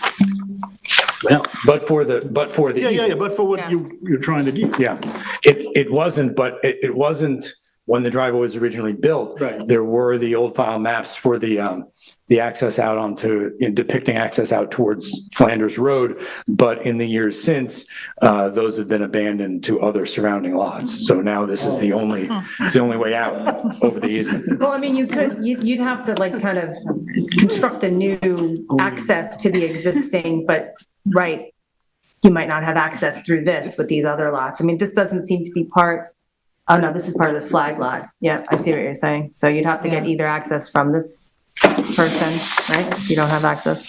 Yeah, so this part here, this was all abandoned out to Flanders Road. That goes with this lot. Sorry. So, I mean, the only other option is an easement over this lot, which creates the same kind of problem. And also you have 30 years of use. Is it big enough to land a helicopter? There, maybe. There you go. No helicopters in Montauk. So where does the car go when it exits the property? There's a cul-de-sac there. This is Fremont. This is the end of Fremont. Comes out like this. This is a small cul-de-sac here. So it comes out onto Fremont and this. Oh, okay. It comes out, yeah. That's not a dead end there. No, once you're on Fremont, the open road is before you. Next stop, San Francisco. Right, exactly. Keep on going. Do we have any comment, question, issue? We're enthusiastic. How does this work? Thank you. I know. Thumbs up? So What do we do? this is a urban renewal map modification. If the planning board's in agreement, we need to write a memo to the town board that they're the ones that have the authority to formally so amend the map, but they will take your comments under advisement. The saga will continue. Does anyone have any comment other than, yeah, go right ahead? Nope. All right. There you go. Thanks, everyone. You'll get a yeah, go right ahead. Okay. All right. Thanks, everyone. Nice to see everyone. Very good. Thanks, Carl. Safe home. Thank you. Okay, all right, now we will move to project modes. Thank you all for your patience and for your courtesies. How are we doing this? It's like Lisa Lisa Rickmers Lisa, yes, is thank you. going to go through this. Welcome, Lisa. I'll give a brief introduction before she starts. But she's here. And just so we all know, this is Jen's application, and so it's her maiden voyage. Please be nice. They're not fooling around with you. No. Deep end of the pool, baby. Right, exactly. Simple. Simple. The file's like this big.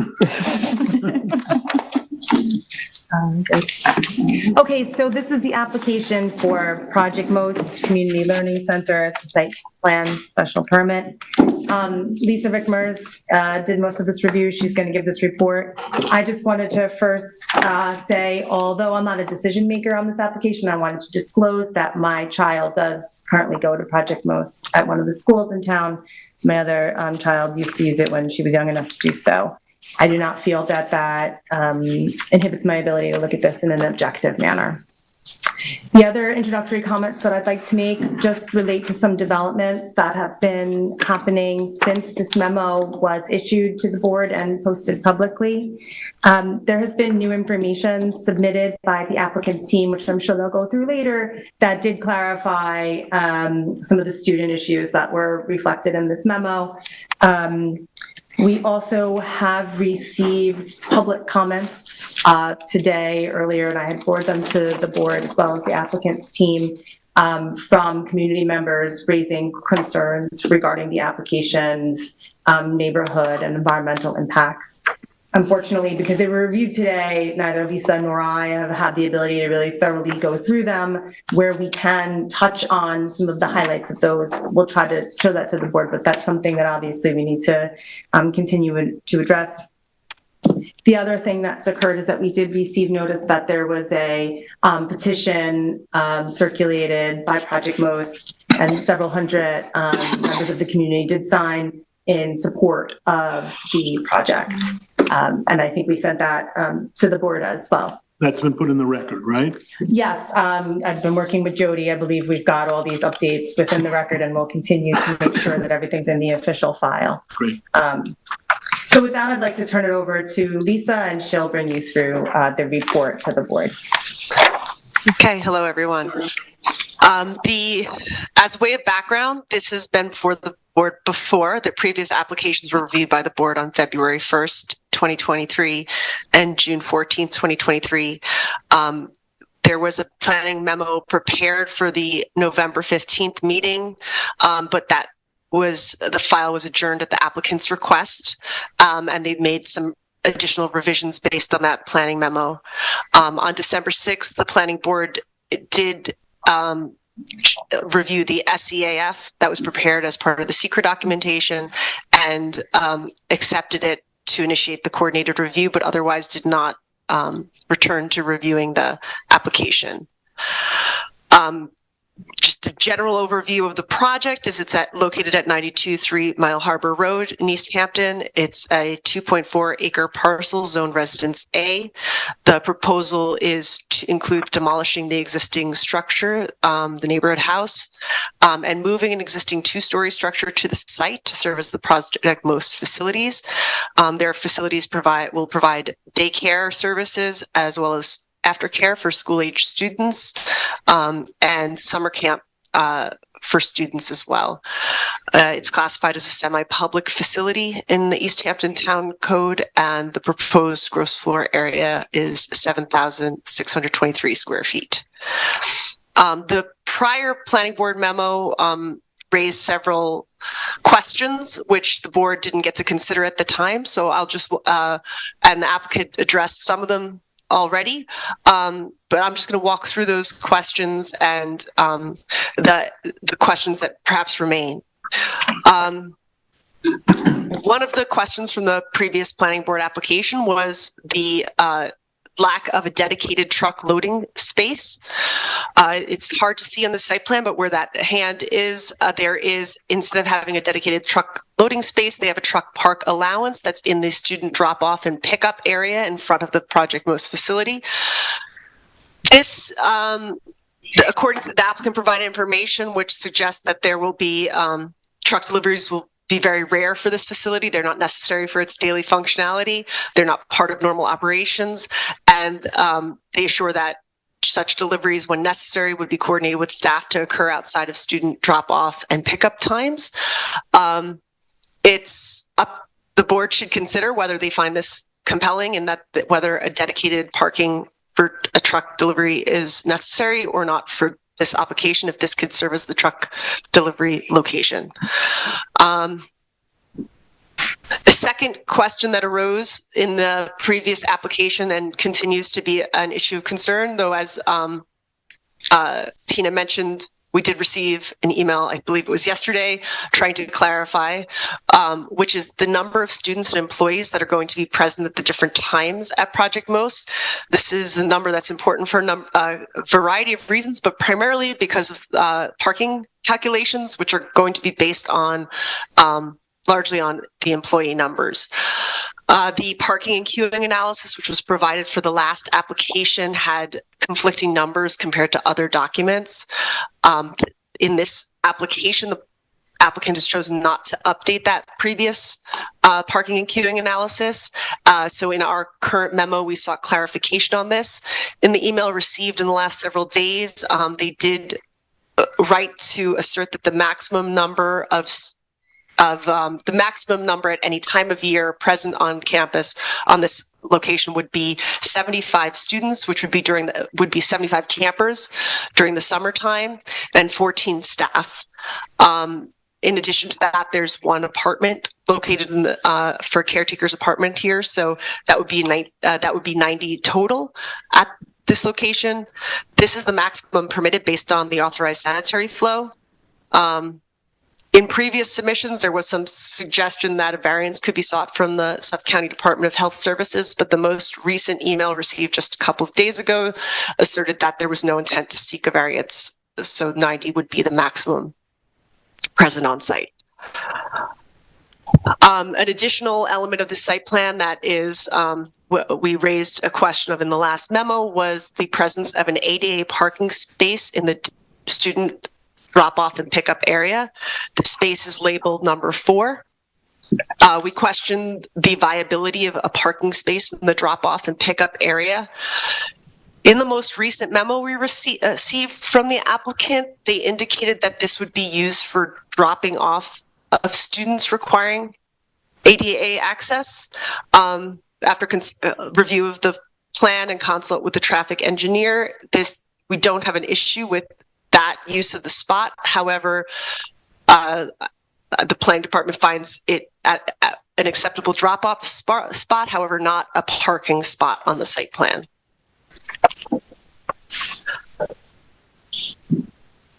As far as traffic and circulation and parking, there were a number of amendments made to this plan compared to the previous plan, and including changes to the depictions of the access drives, which the traffic engineer then found satisfactory. He noted that the revised traffic and circulation plan appears appropriate and is in general agreement that the level of service on 3 Mile Harbor Road will not be impacted. However, he found that the December submission still contained insufficient information to evaluate adequacy of the parking provided, which was really the same issue as discussed before regarding student populations. In the previous memo, we also included the comment letter from the ARB. The ARB raised a couple of issues. They presented some conflicting opinions on the project, with some of their members suggesting that architectural changes to the building as a means to achieve greater balance may be required, and some suggesting it might be out of scale with the character of the neighborhood, while others were enthusiastically supportive of the project. Additionally, the ARB requested that the planning board consider the need for an archaeological assessment at the site, given its presence in the Freetown area. In follow-up to this, there was also, though we didn't have much time to review them today, we did receive letters from some residents who are opposed to the project, as well as their archaeologist. That archaeologist did assert in a letter that this should be subject to a Phase 1A archaeological assessment due to its presence in this historically significant area. I will note that our general criteria for determining whether something requires a Phase 1A is whether it's in an archaeologically sensitive area as designated by the New York State Office of Parks, Recreation, and Historic Resources, which this project is not, and also whether it's been previously disturbed, and this site has been previously disturbed. So in our traditional way of evaluating an application, this would not trigger an archaeological Phase 1. However, in the light of the comments raised by the ARB and the recent letter from the archaeologist, it's worthy of the planning board's consideration as to whether in Phase 1A is required. Should it be necessary, it would be in the interest of the applicant to let them know that as soon as possible. A final set of comments related to some site plan and drainage concerns. Some of the site plan, I won't get into all this different site plan details. There's a detailed letter provided by a civil engineer. However, the main area of concern related to the site plan that should be discussed certainly by the planning board is the calculations of drainage and what's included and what is not addressed in these calculations. Specifically, the vegetated and grassed areas are no calculations are provided, or spot elevations or methodology for dealing with the runoff from these areas. The applicant's engineer in their most recent letter indicated that a berm around the property and the generally grassed area would be sufficient for the drainage, but didn't provide any detailed calculations or cite any relevant area in the stormwater management code that could be evaluated by our engineer to confirm. In particular, there's this overflow parking area that, if it is used as anticipated for overflow parking in the summer, where we believe it will be necessary at that time, it can be expected to become quite compacted from that process. And it's town of East Hampton code to require drainage be provided for the vegetated areas as well as the paved areas of the site. We think it is necessary to have calculations on these. So to just walk through some of the remaining questions that I think the planning board should consider, the key points and the takeaway is that there's a determination is probably necessary on whether a truck loading space is required, or if the one provided is sufficient given the use and the explanation of the applicant.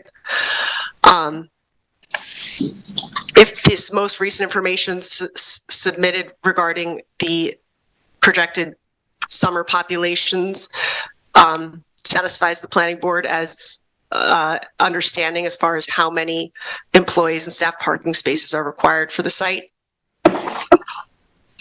Whether any phase 1A is required and should be requested of the applicant. And if the drainage and stormwater approach that the H2I mentioned, the town engineer recommended, should be followed by this application. Are there any questions? Sure there will be. Any questions right now directed to Lisa? No? Okay. Thank you, Lisa. Thank you very much. Except for how many parking spots are on the plan? I'm not seeing that anywhere. Oh, 21 spaces? 21. Is it 21? So Okay. that 21 though is inclusive of the space we're suggesting should not be considered a space. Okay, so it's 20 plus that ADA drop off? Yeah. Okay, got it. Sorry, I just saw it. Thank you. Does the applicant wish to be heard? I have a couple clarifications if I can make. However you want, it's your time. Okay. Just quick. Let me, I'm going to let Mr. Bennett speak to the parking issue. okay, let me, before you get started, let me just put on the record that Ms. Margolin and I have a case in which we are adversaries, which I'm sure this will have no impact. But that will have no impact on this, and this will have no impact on that. Good evening, Drew Bennett, consulting engineer on behalf of Project Moles. Just a quick couple clarifications. I'll start with the drainage. So there are drainage calculations and drainage structures provided for all the hardscape and the roof areas. We also provided drainage calculations for the grass areas. We are not proposing drainage structures for the grass areas because it's basically a play field. And Charlie Marr's office has put together a very detailed and wonderful landscape plan, which includes swales. And grass swales are permitted stormwater management devices under the state code and would be permitted under the state. So I think we've addressed that. The board can decide, or the engineers can decide whether that's appropriate or not. In our opinion, it is. It's already a field, there's already a playing court. We're going to take it out and put it newer and nicer, but it's basically the same. We don't have drainage issues at this point in time. It saves a fair amount of money, and it's also aesthetically a little nicer. So, and then as far as the parking is concerned, just to remind the board, the parking calculations are essentially driven by the employees. We've worked very hard to try to come to consensus on what the numbers are. The numbers on the site plan are the numbers that we've been designing with Osmond, both Osmond and myself, the traffic engineer. And so we believe that's reflective. The only other people that will be using the parking spaces, which isn't really required in our code, but we've accounted for it in our calculations, is people who are dropping off children for daycare. So idea is that if you have a small child and you're dropping off at daycare, you will park and, walk your child in. Everyone else will utilize the drop-off loop, which we feel is adequate as well. Walk around back? Just the parking lot on the side. Yeah. Side, I should say. Yeah. Correct. That's right. So that's all I have to say. Thank you. Thank you very much. Can I say just regarding the stormwater, Drew, I just think that we should get you together with the engineers because there seems to be a disconnect. I know what you're saying, but they're saying something different, so I think we just need to call with the technical folks. That was one thing I'd like to have come out of the meeting is I'd like to work with the technical staff to work out some of the very fine technical points on this and report back to you that we've resolved the issues that we're communicating, so. Thank you.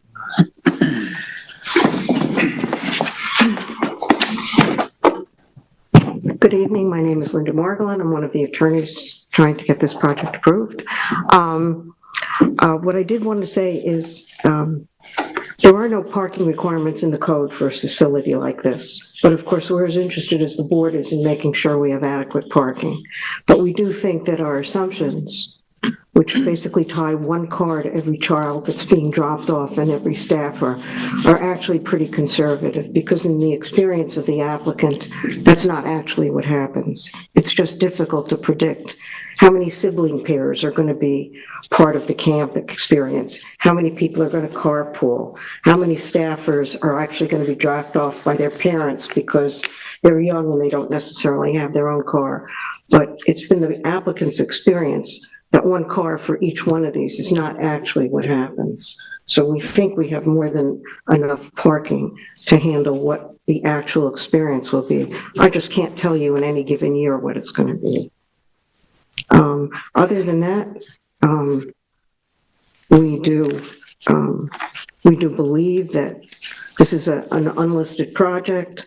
We completed the SEAF. There are no identified archaeological or historically significant areas on this property, and we would very much like to move forward. We hope the board will find our application complete for a public hearing. Here, Mr. Bennett's here, Osmond is here. We're here to answer your questions if you have any. Thank you. Okay. Thanks very much. I have questions. So first of all, thank you for giving this to me as my first project. I'm fairly familiar with the project most and, with the neighborhood house location. I think we should discuss a couple of things. I think we should discuss the truck, as Lisa mentioned, the truck parking spot.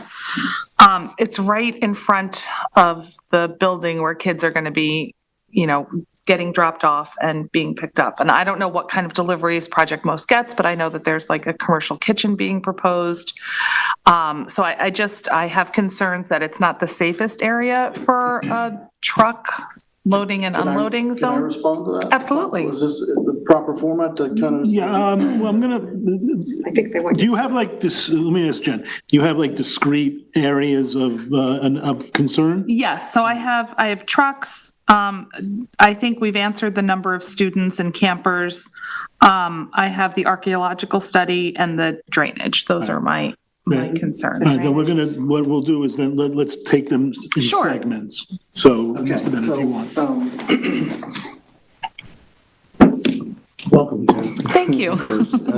So I think I've addressed the drainage question, I think, for now. And I do have one question about that, and I've been to the site, not recently, but I know that the grass area that you're proposing the overflow parking in is pretty compact. Mm-hmm. And so I don't think that asking for drainage in that area is out of the question, because I know that it has been used for years as playfields and it is pretty compact, and especially if you turn it into, parking spaces. so two things to that is that the the Martyr organization is going to redo the backyard, and so the compactness will certainly be different. We're not proposing no drainage control structures. We're proposing what we refer to as soft drainage structures, which are grass swales, which are not concrete structures. We can certainly conform to concrete structures if you insist on that. We're not saying no. We're thinking that that type of drainage control fits with the landscape program a little nicer, and it also saves probably $50,000 to $75,000 in construction costs, which is important to the owner. Not that we can't do it, it's just, we think it's a good approach to doing it.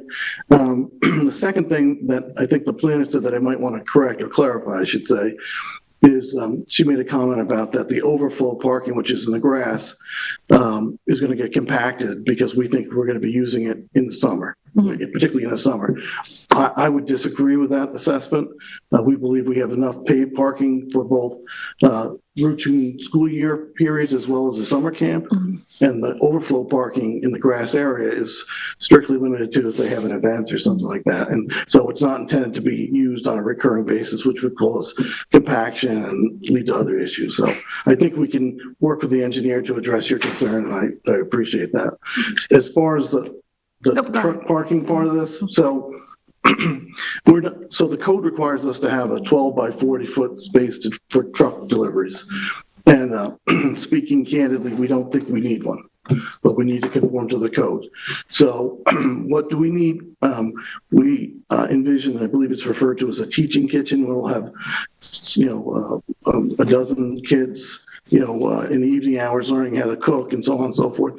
So we're anticipating, you refer to it as, or characterize it as a Peapod delivery truck that, I happen to use at home. And so it backs into the driveway and unloads food once a week. We were trying to do it in the, can you still hear me? Yeah. Can LTV. So a while ago, we were trying to get the deliveries to work in this south yard area. This is north, that's south. And it just wasn't really working that well, and we couldn't get a 40-foot truck. We could put a space in here where a 40-foot truck could back into it. We came to the conclusion that we could find a place for a 40-foot truck, but it was silly because in reality, it just adds to coverage to the property. And in reality, the guy is not going to back into here when he can pull up into the front. You see everywhere you go that, my office is at Red Horse.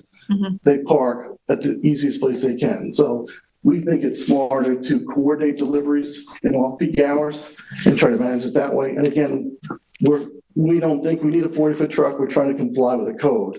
We think we need a Peapod truck space. And we think, and I've discussed this with the traffic engineer, and he didn't think that my thoughts were off base. And I think his conclusions were that, well, I don't want to put words in his mouth. He's written the memo, but he certainly wasn't against what we were suggesting. I think it's kind of up to the board. So, is there any other clarification? Would you address that with the CNR?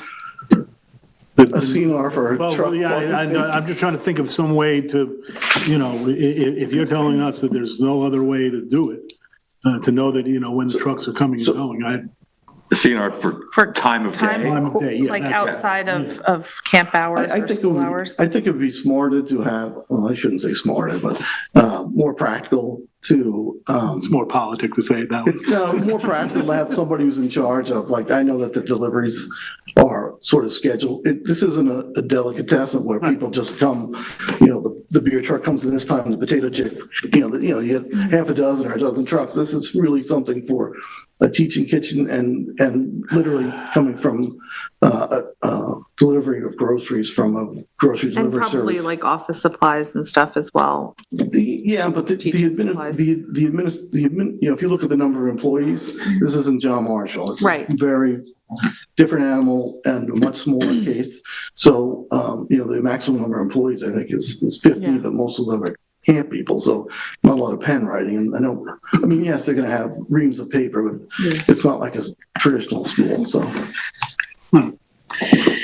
thank you. Go on to the next. Does anyone else have any comments thank you. about? Does anyone else have any questions on that particular aspect? Trucks. Okay. So I think, as I said, we've kind of clarified the number of students. Phase 1A architectural, archaeological review. I'm I know that the town, this is a property that's already previously been developed, and so it's not necessarily required, but it was developed so long ago. Was there a requirement 100 years ago to do this kind of stuff back then? I wouldn't think, I mean, So it probably, came in with zoning, so. yeah. I don't know. I think that might be something we might want to ask for. I think it would be, diplomatic to the neighborhood, as well as, just kind of covering all of the bases, and exploring that kind of, I don't know, anybody else? I had the same thought that, they say that this has already previously been disturbed, but it was disturbed, like you said, 100 years ago. Yeah. So I don't think that means the same thing as it would if it was disturbed 10, 20 years ago. Right. It's been Because disturbed, they were not required. They weren't required, yeah. but it's been disturbed right along. It's not like, you're saying that because it wasn't required when the property was first developed? That, and I think Tina and Jeremy, do we know when it was last updated, developed, when there were major improvements to the property made most recently? Would it have triggered an archaeological? I don't think it would have triggered it, for a couple of reasons. One, if it was developed a long time ago, obviously there was not even zoning, right? So nobody's thinking about it, and whatever was present there is no longer intact in a kind of in a way that maintains the integrity. So you could learn, from an archaeological perspective. So that's one for stuff that's a really long time ago. For recent redevelopments, they would show in the CRIS system. So for like we talked about for the other ones, I could look around this area and see if there's any studies that have been performed. Because it's not an archaeologically sensitive area, I think that the probability is lower, but that doesn't mean that there's not potential, right? I mean, you never know for sure unless you test, but the purpose of the buffer areas is to help screen. So I looked at this site on CRIS and I didn't see any recent ones. And if there was a recent study on this site, they would have had it there. Okay. And I think given the historical nature of the neighborhood, the residences surrounding the property, it might be a good. May I say something? Yeah, please. Sure. So the legal standard here under the EAF is whether the site contains or is substantially contiguous to a building, an archaeological site or district, which is listed on the National Historic Register or state designation. And that's not the case here. And the letter that was written, which maybe some of you have read, and I don't know if you have, basically says, well, that's because the state has neglected the area. But when you actually read what the letter has to say, virtually all of the comments are about contiguous properties, and virtually none of the comments in terms of the expectation of finding something on the site or about this property itself. The property has had structures on it. The structures have been moved. There's a paved playing court in the back. There's a paved parking area. And it's been used as a neighborhood house function for virtually a century, which is, of course, what we're trying to continue, only with a better facility. So our feeling is that, we'd ask the board to balance the speculative nature of the request against the desire by our applicant, who's a not-for-profit, to better serve this community in a way that continues essentially the historic use of the property as a neighborhood and community center. And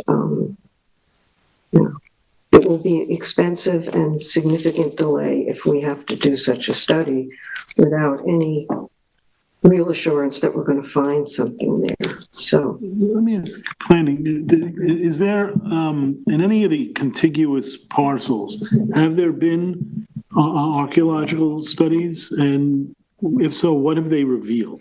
I would have to go back and look. I did not do that research. Sorry. None popped out. I mean, this is a residential area that, how many of the kind of historic structures that were discussed in the archaeologist's memo remain, I can't say. I mean, one of the things about a historic district, for example, is that there's intact historic resources that kind of lend to a character, a feeling, a historical perspective. And I haven't reviewed this specifically, so I don't know what's existing in this area that may be 50, 100 years old or older. Having been there, I don't see those things jump out. It doesn't mean that they exist.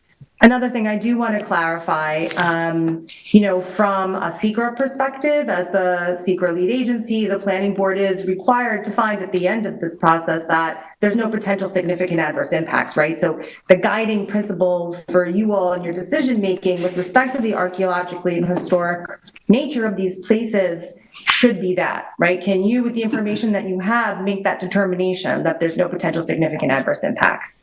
So I would suggest that you let that guide you substantially in your thinking on this matter. That's kind of why why I raised the question that I raised, because, I mean, we're not aware of any property in the neighborhood where a requirement for an archaeological study has been triggered, if that's sort of your question. Yeah, that's, I'm wondering what's expected to be, first I'm wondering, has anything nearby been found of archaeological significance? Because that might say, well, if over here, then maybe. If you want to go by what the letter writer wrote, the answer is no. She hasn't. I did not see that reference in the letter from the archaeologist, nor did I see any studies like when looking at this generally, but I haven't looked specifically. So if that's a board question, I think I need to go back and do that research more carefully to make sure that you get a comprehensive answer. I'm trying to get Yeah, I mean, I can tell you just looking for. Well, what is it they think they're looking for? That's the letter writer. I don't know. I actually watched a very interesting presentation by the letter writer. There was one available that she did where she talked about some of the history of Freetown. But she mostly did it by tracking deeds and other things. And she said in the presentation that there were actually very few artifacts available, generally speaking, and that's why her presentation focused so much on the deed chains that showed how properties had moved from families. There's probably, as you're all aware, and I've just learned because I don't live in this area, I live in Setauket, where apparently a similar thing happened.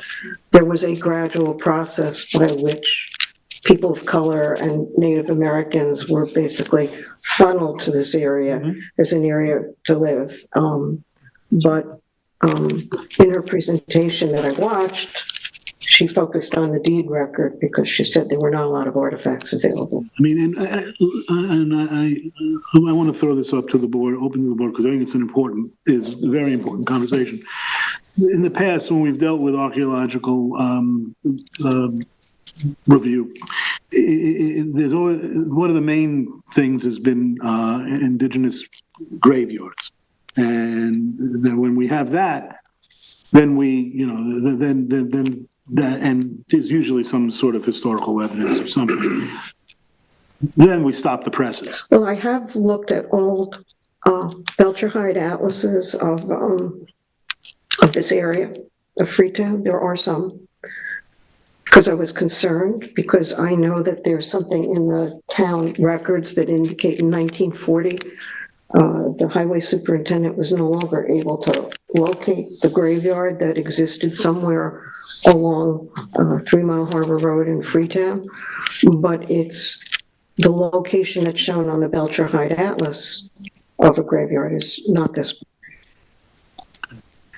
Yeah, I appreciate that it's expensive and it takes time to do these things, but I think we need to understand whether or not there's a reason to really pursue this, right? And I think maybe that's some work, of course, that Tina, you have to throw to Tina to see if there's any compelling reason why we need to do this. There may not be, but I think we need to do our best to kind of put some parameters around this that really make sense and make us feel comfortable we've done the right thing here. Yeah, right. Yeah. There are multiple concerns that have to be addressed, the applicant's concern, and of course, people who were interested in the archaeological review. Yep. No, same. I'd like to have a little bit more information because I know it's onerous and expensive and time consuming to do archaeological digs. I mean, it takes a while. Yeah. Even to just get it scheduled and then to have it do it and then to get the research and then write the paper. I mean, it's a process. I've had it done on a property and it took like 6 months. So we should get more information and make sure that we're asking it for a very good reason. Yeah. Agreed. Agreed. Yeah, I agree. Yeah. So, yeah, I got homework. I'm so sorry. Thank you. Okay. Go on, gentlemen. Have I missed any thing? We talked about, I do have one question, just going back to parking for a second. In the absence of the handicap accessible parking, in that turning into a drop-off spot, is there handicap parking in the other parking lot? And I'm sorry if these questions have been covered before. No, the short answer is yes, and even if you eliminate that handicap parking space in the front, if you want to call it a drop-off space, we didn't see it that way, but if you want to interpret it that way, that's fine. We would still comply to the ADA parking requirements. Is there the ADA, or let's just call it the drop-off spot? Yeah. That's at the, what would that be? It's at the front of the northern building? end Yeah. of the. So it was originally put here because we have a front door here, so we were trying to provide short access, an accessible route to that. Okay. And we still have a 20-foot aisle outboard of it, for traveling. Right. So we felt that there's more than enough room to have a parking space there, and it didn't interfere with our queuing space, but if you don't want to count it. That's what I'm wondering. I have two questions on that regard. One is there a ramp anticipated? Yes, there's a ramp and a sidewalk right here. And that's going to lead over to the main entrance? Goes to this sidewalk, which goes to this ramp, which goes into the front door. If you put the handicap accessible drop-off, again, using that phrase. Phase drop off, yeah. Is the anticipation that in the morning, when the students are coming in, that would be where any handicapped students might be dropped off? It could facilitate that, it could serve them. Because the concern I have is that could become a backup. It might cause longer delays of students coming and going at that spot, which could, lead to further cars, waiting for that. So if you were a person utilizing this space, you need to utilize it, you might take more time to get out of your vehicle to get to the sidewalk. Right. So in our opinion, that's an ideal space for it. It doesn't interfere with the queuing. We still have 10 queuing spots that go from here back. Mm-hmm. So if this space was here, I would agree with you more. We feel that having it here is a better location. So if they take a little more time than others, they're out of the way, they're not interfering with the queuing. And again, we still have a 20-foot wide aisle for traffic to go through. So what I'm more worried about is somebody coming in, like coming around them and, interfering with the traffic flow from, from south to north. From in to out. So I didn't follow that. well, what I'm saying is that if you have one vehicle at the front end of the driveway, and it's taking longer for that vehicle to move along, that folks get impatient and possibly would, just go around that vehicle. And there goes your 2 lanes wide. I don't know if it this doesn't think create people the would potential drop. for conflicts. Because say somebody's parked here and then somebody's parked here and they're stuck now because they can't get out and then this person's getting frustrated. I just don't see how a permanent parking spot is not a conflict point that delays the efficient movement of traffic. Okay, well, we take it, I'm not, I mean, maybe there's no more room in the sidewalk at that point, and and you can't cut into it's that. one-way traffic, it's 20 feet wide. Yeah. A street is 12 feet wide. There's 2 vehicles at least. Yeah, and the queuing, again, when we did the queuing calculations, and Tina, I hear what you're saying, we didn't go bumper to bumper No. for the queuing. And we feel that, just like as you pull into the post office in East Hampton, that you're able to get around people who are parked in front of you. So if this was a 10-foot wide aisle, or 10-foot wide or 8-foot wide, I would say that your argument held more weight, but I think having 20 feet wide is adequate for the amount of traffic that we predict. And you anticipate using the truck allowance space as the parking for drop-off in the morning? Yeah, it's a drop-off loop. Again, the people who park are employees and people who are dropping off children for daycare, because they are walking, like the school model, basically. Everyone else, campers, after-school programs, et cetera, will be utilizing the drop-off loop. So does the drop-off loop include the truck parking area, or are we inside of that, or are we? So the truck, because I can see your point. This is the truck space right here. See, it says truck allowance? Yeah. Here to here is the truck space. Okay. So this is an intense area of activity, first thing in the morning and at the end of the day. So the idea is that if you're going to have deliveries, it can't occur during those periods. Because when you say there's 10 spaces behind the Queuing spaces. Queuing spaces, that includes the truck spots. Correct. Okay. So there really can't be a truck there at drop-off. Right, at 8 o'clock or 7:30, whenever the peak hour is, you can't have the peak pod delivery. So now we have to figure out how we're gonna make sure of that. Yeah, I think this scenario would work well if you didn't use the truck park allowance for the queuing, because then I think that helps your argument with the ADA spot at the end. Yeah, well, Because everybody's feet. roadside, Yeah. so they can just go around.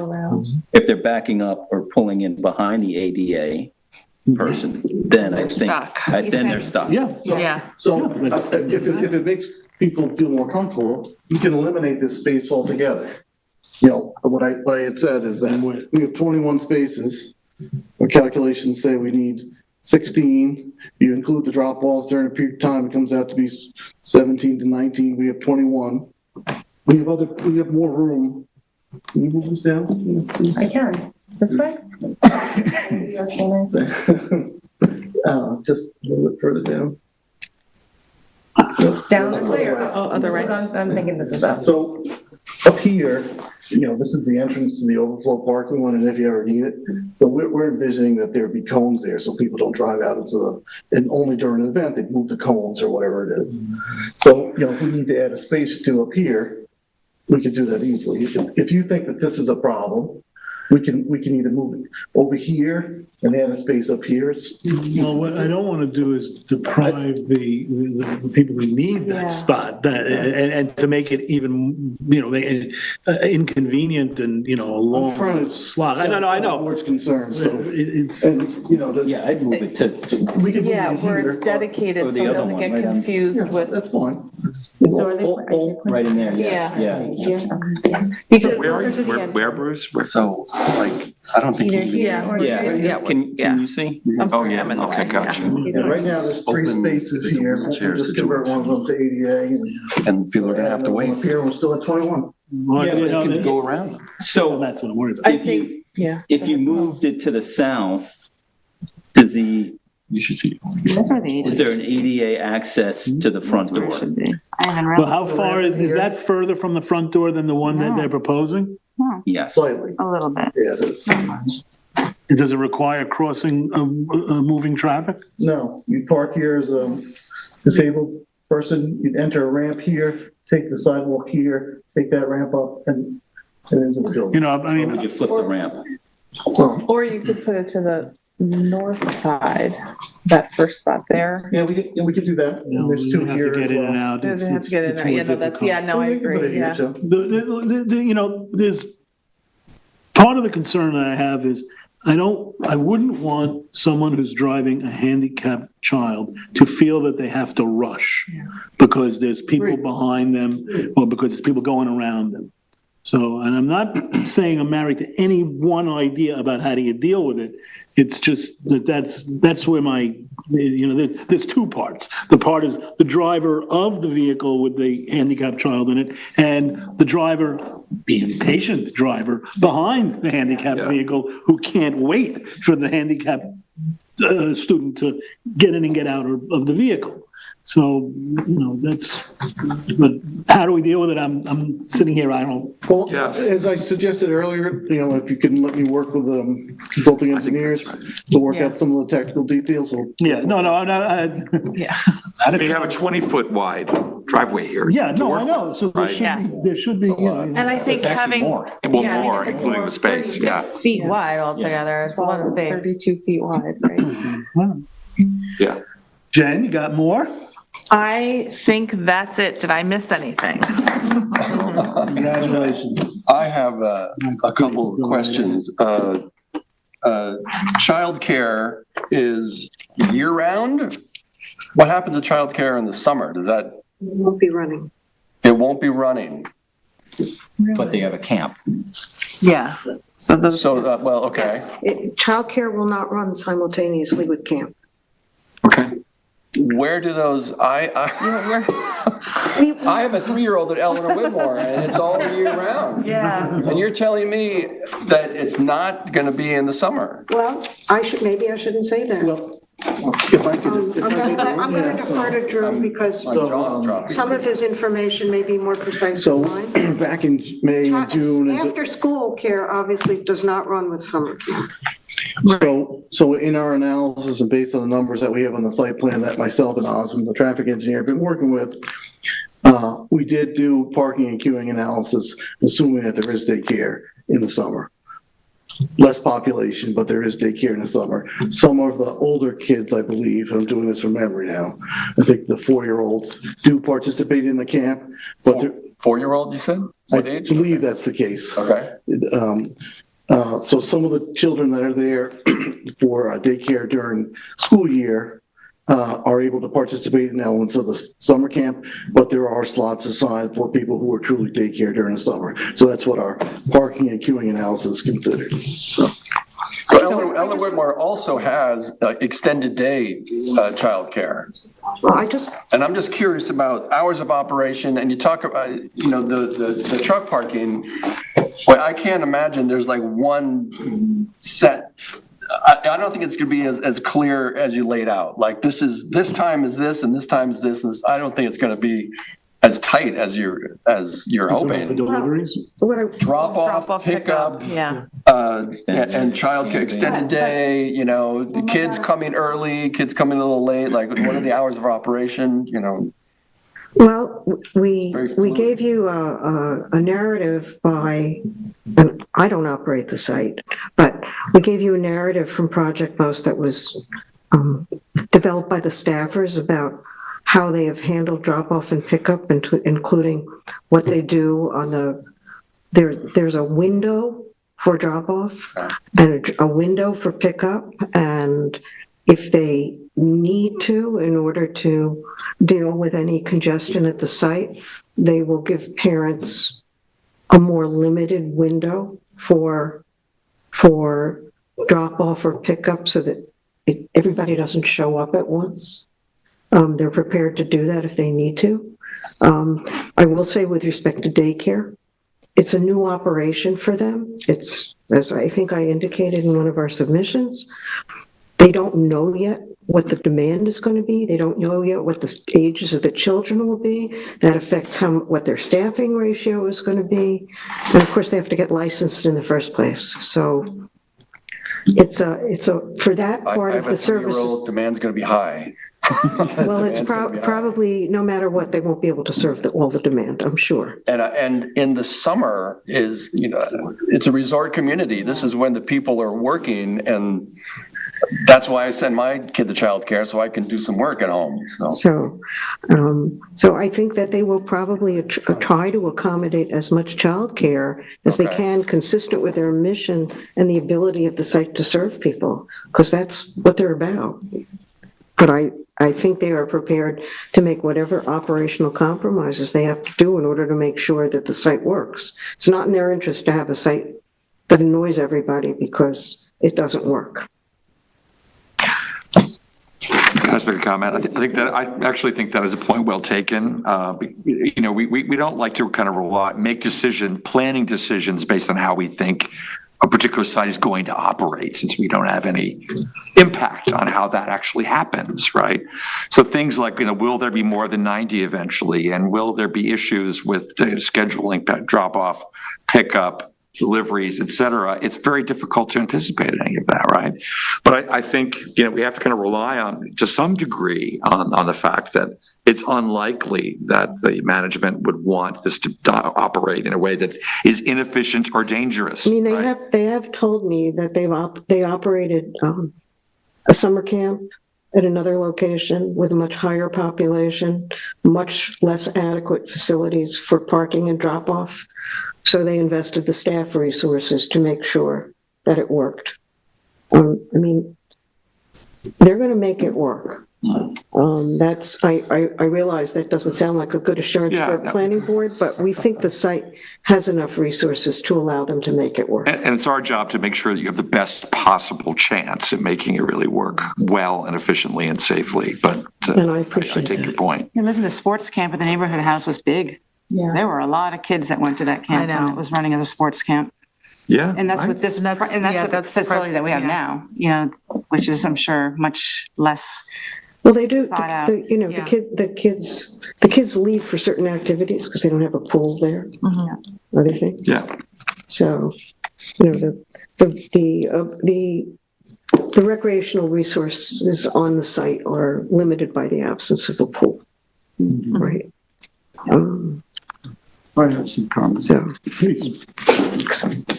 Some of the issues that we've been discussing are important, but, it's not what I want to focus on. I think, issues like the designated truck, and the ADA space, and even the mass and scale of the building, which is an ARB purview of parking and drainage and sanitary system. Those can all be taken care of by the experts, the applicants, experts, consultants, and our engineers. I want to focus on other issues that I don't think we brought up in the year or so that we've been looking at this. And I'm sorry it's coming up now, but that's the way, our process works. I've looked into this project more closely, and certain issues have come up now that I think are concerning, and I want to bring them up in front of the board and the applicant now. I think, it's a fact that this is a substantial expansion of the building with historical significance, which triggers a need for a special permit. If you look at the special permit's general standards, item C, adjacent properties, the proposed use will not prevent the orderly and reasonable use of adjacent properties. This is right in the middle of a residential area. I've toured the site, I've toured the area surrounding it and all the properties surrounding it. It's right in the middle of many types of residential homes. Item D of the special permit general standards, compatibility. The site of the proposed use is a suitable one for the location of such a use in the town, and if sited at that location, the proposed use will in fact be compatible with its surroundings and with the character of the neighborhood and of the community in general, particularly with regard to visibility, scale, and overall appearance. I'm not sure it does all that. Also, if you read the East Hampton Town Comprehensive Plan Goal number 7, it says, protect historic buildings, hamlets, neighborhoods, landscapes, and scenic vistas from incompatible development, prevent further loss of the town's cultural and archaeological resources. This property is in a culturally significant area known as Freetown. Neighborhood House is one of a number of historic and culturally significant buildings and sites that will survive today in Freetown. So I don't know if we're meeting the standard of that goal number 7 of the comprehensive plan. Also,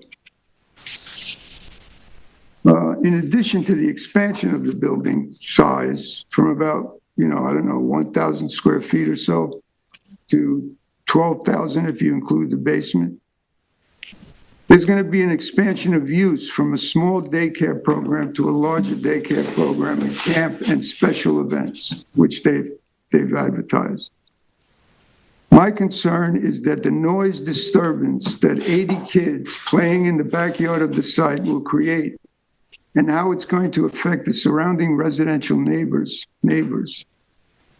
Moreover, how this expansive, potentially raucous children's outpost dropped in the middle of a quiet and peaceful residential neighborhood will affect the market value of those homes. Also, it seems that there's a future expansion that's being considered. There was a budget deficit at one point for Project Most. They now have a large surplus. They're raising an additional $10 million. There's a campaign on their website for that. What does that mean for the site's future expansion plans and perhaps land acquisition of adjacent properties? We don't know. But also, have we ever discussed potential alternative sites like the Child Development Center or the current Senior Center? So these are the points that I've thought about and considered, and I think we all need to consider these because it goes far beyond determining whether or not, they have enough parking or proper drainage. I'm sure all that is going to get worked out. That's sort of trimming at the edges for this type of program. And these are very, very important issues. And I think the concerns of the neighbors, as a planning board, we should take into serious consideration. So I throw that out there to everyone else. I'd like to say something about that. I mean, I think this is an expansion in terms of the building, but I do think it's a building that's been used in this regard for many, many years with lots and lots of kids always being at this building. On Saturdays now, they have programs, 20, 30 kids show up. I don't think they're changing what's happened on that property through the years. I mean, the camp of 90 kids, I think, is just the summer. Project Most is not that big during the school year. And they've had that summer camp. I think now it hasn't happened. They moved it to sport time. That camp. But there's been a camp at that location. It wasn't Project Most. I think they took it over in 2020 or so, but there has been a camp. There's been a summer camp in that location for and I agree the building is getting a lot bigger and they're changing all that up, but the way and the noise and all that, I don't think that's going to change much from what's already been happening on that piece of property. You don't think they're going to have more kids than what's already? Not what happened in the summer, I'm telling you. I mean, my husband worked at that sports camp one summer. I mean, there were a lot of kids there. Yeah. And they were playing soccer, baseball, basketball, running, I'm sure screaming. I mean, it was a sports camp. They had, these kids over here doing baseball, these kids over here playing soccer, and then they would take them to the beach for a group that wanted to go in the afternoons. And even further back, when I was growing up here, the neighborhood house, right? There was always a basketball court, and that was always the place where the neighborhood kids went to. So it's been, I believe it's been in that use for, many, many years. No, I'm not familiar with it. I haven't had your experience with it. I don't live nearby. So I'd like to hear what the neighbors have to say about that. I agree. I also think it's a great, it's a needed resource for our town, childcare and after school care. It makes it a tough decision for me because I wanted to say that as well, that it's a tough decision because this is a very needed service. Yeah. So I don't have anything against, creating this service. I think Project Most is wonderful. I think it's great. I'm just, I just want to shine the light on whether this is the right area to do this and how it's going to impact all those homes nearby. Well, it's been Project Most now since since Since They moved it out of the schools, 2020. so now they bus them from Springs and John Marshall to this building already. So that's already happening. And I think they're bursting at the seams is what's going on. Yeah. But the building was there. But the Yeah, building but was the there. building is there, because if they used to use Spring School and John And John Marshall, and now all of these and kids the are being Most Holy bused Trinity into this building. one smaller building. And why they did that, I'm not sure, but maybe just to have all their resources in one place and the camp counselors in one place, but it's been that use. It's been going on. Well, what do they do at Trinity Church right now? Aren't they in Trinity Church, Project Most? No, they used to be. They're not there in that building anymore. Oh, okay. That building is, I believe, Out of there. 7 or 8 years, I want to say. Yeah, it's been a while. And Project Most has been, my daughter's 28. She didn't go to Project Most, but she did homework club with the kids at Spring School. It's been going on for a while. Yeah. Yeah. At Neighborhood House. No, she was at Spring School. Like they were at the two I schools at the see. time. I think the neighborhood house, I think it started at Neighborhood House in 2019 or 2020. But prior to that, the neighborhood house itself has been the location of all manner of summer camps and daycare centers, that weren't Project Most, but were run out of the neighborhood house. So the use has been, pretty much ongoing. Similar to this, yeah. Yeah. And events. And events. My And parents events. had their 50th wedding anniversary there. That kind of. Must have been allowed. And they had like a theater. They have a stage. Yeah. I went to a band there. We used to there were bat mitzvahs there, 10 years ago. So I've noticed too, if you go to the site on an 11 a.m., not rush hour, the traffic, the noise from the traffic up and down that road is, it would be good to hear some kids screaming over there. It is just it's so loud. I couldn't even believe it, that there was so much noise from the trucks and cars and everything at 11 a.m., not your typical rush hour time. I do think Lou's points are well taken. I think we do need to be really sensitive to the people who live around this. There's no question about it, since this is to some degree an intensification of use, if only in terms of the scale of the building, right? But I do agree, and being a Springs resident myself and being familiar with this place and having been to events, familiar with the fact that a similar use has been here for a very long time, and this is a huge upgrade. And my overall sense is that, it's an incredible opportunity, right? We had that the neighborhood house working with Project Most, right? That in itself is a great thing. And then to have the opportunity to receive this building, essentially for free. Is a really kind of incredible thing, which does not mean, by the way, that we don't need to hew to our standards, but I think we need to kind of consider that this is an unusual and really great opportunity here for everybody concerned and in the community. And I'll just say, in terms of addressing the ARB's commentary, if every lot on 3 Mile Harbor Road up and down in this neighborhood were suddenly available for sale, with the other lots of this size, would have a house like that on it eventually, right? Yeah. This is the East Hampton vernacular, right? I think, given the fact that it is the structure that already exists, it would be incredibly difficult to try to modify it or, change it in a way that would. I did have that question at one point. Can you somehow lop off a section? But I think it's an existing structure that is That's just it. being brought in and plopped down and, Yeah, I don't know. Maybe there is some way that I'm not thinking of, but I don't think so. Yeah, I had that thought too, but I don't know, since it's it's a house. I don't have anything more to add. I appreciate your comments. I went to Boys Club, the neighborhood house. Yeah. I won't tell you how long ago. But at that point, we shared, I think we were there 2 or 3 days a week during the summer. We were other places the other 2. And there was probably over 100 kids outside playing different sports, activities. It's the middle of summer. We were never inside.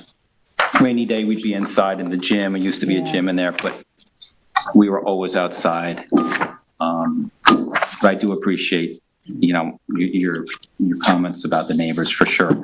I guess the only sort of question I have is, has there been any kind of traffic study for queuing, coming and going? There has been. There has been, In the because- file, I looked at it the other day. Okay, because I was just thinking, Yeah.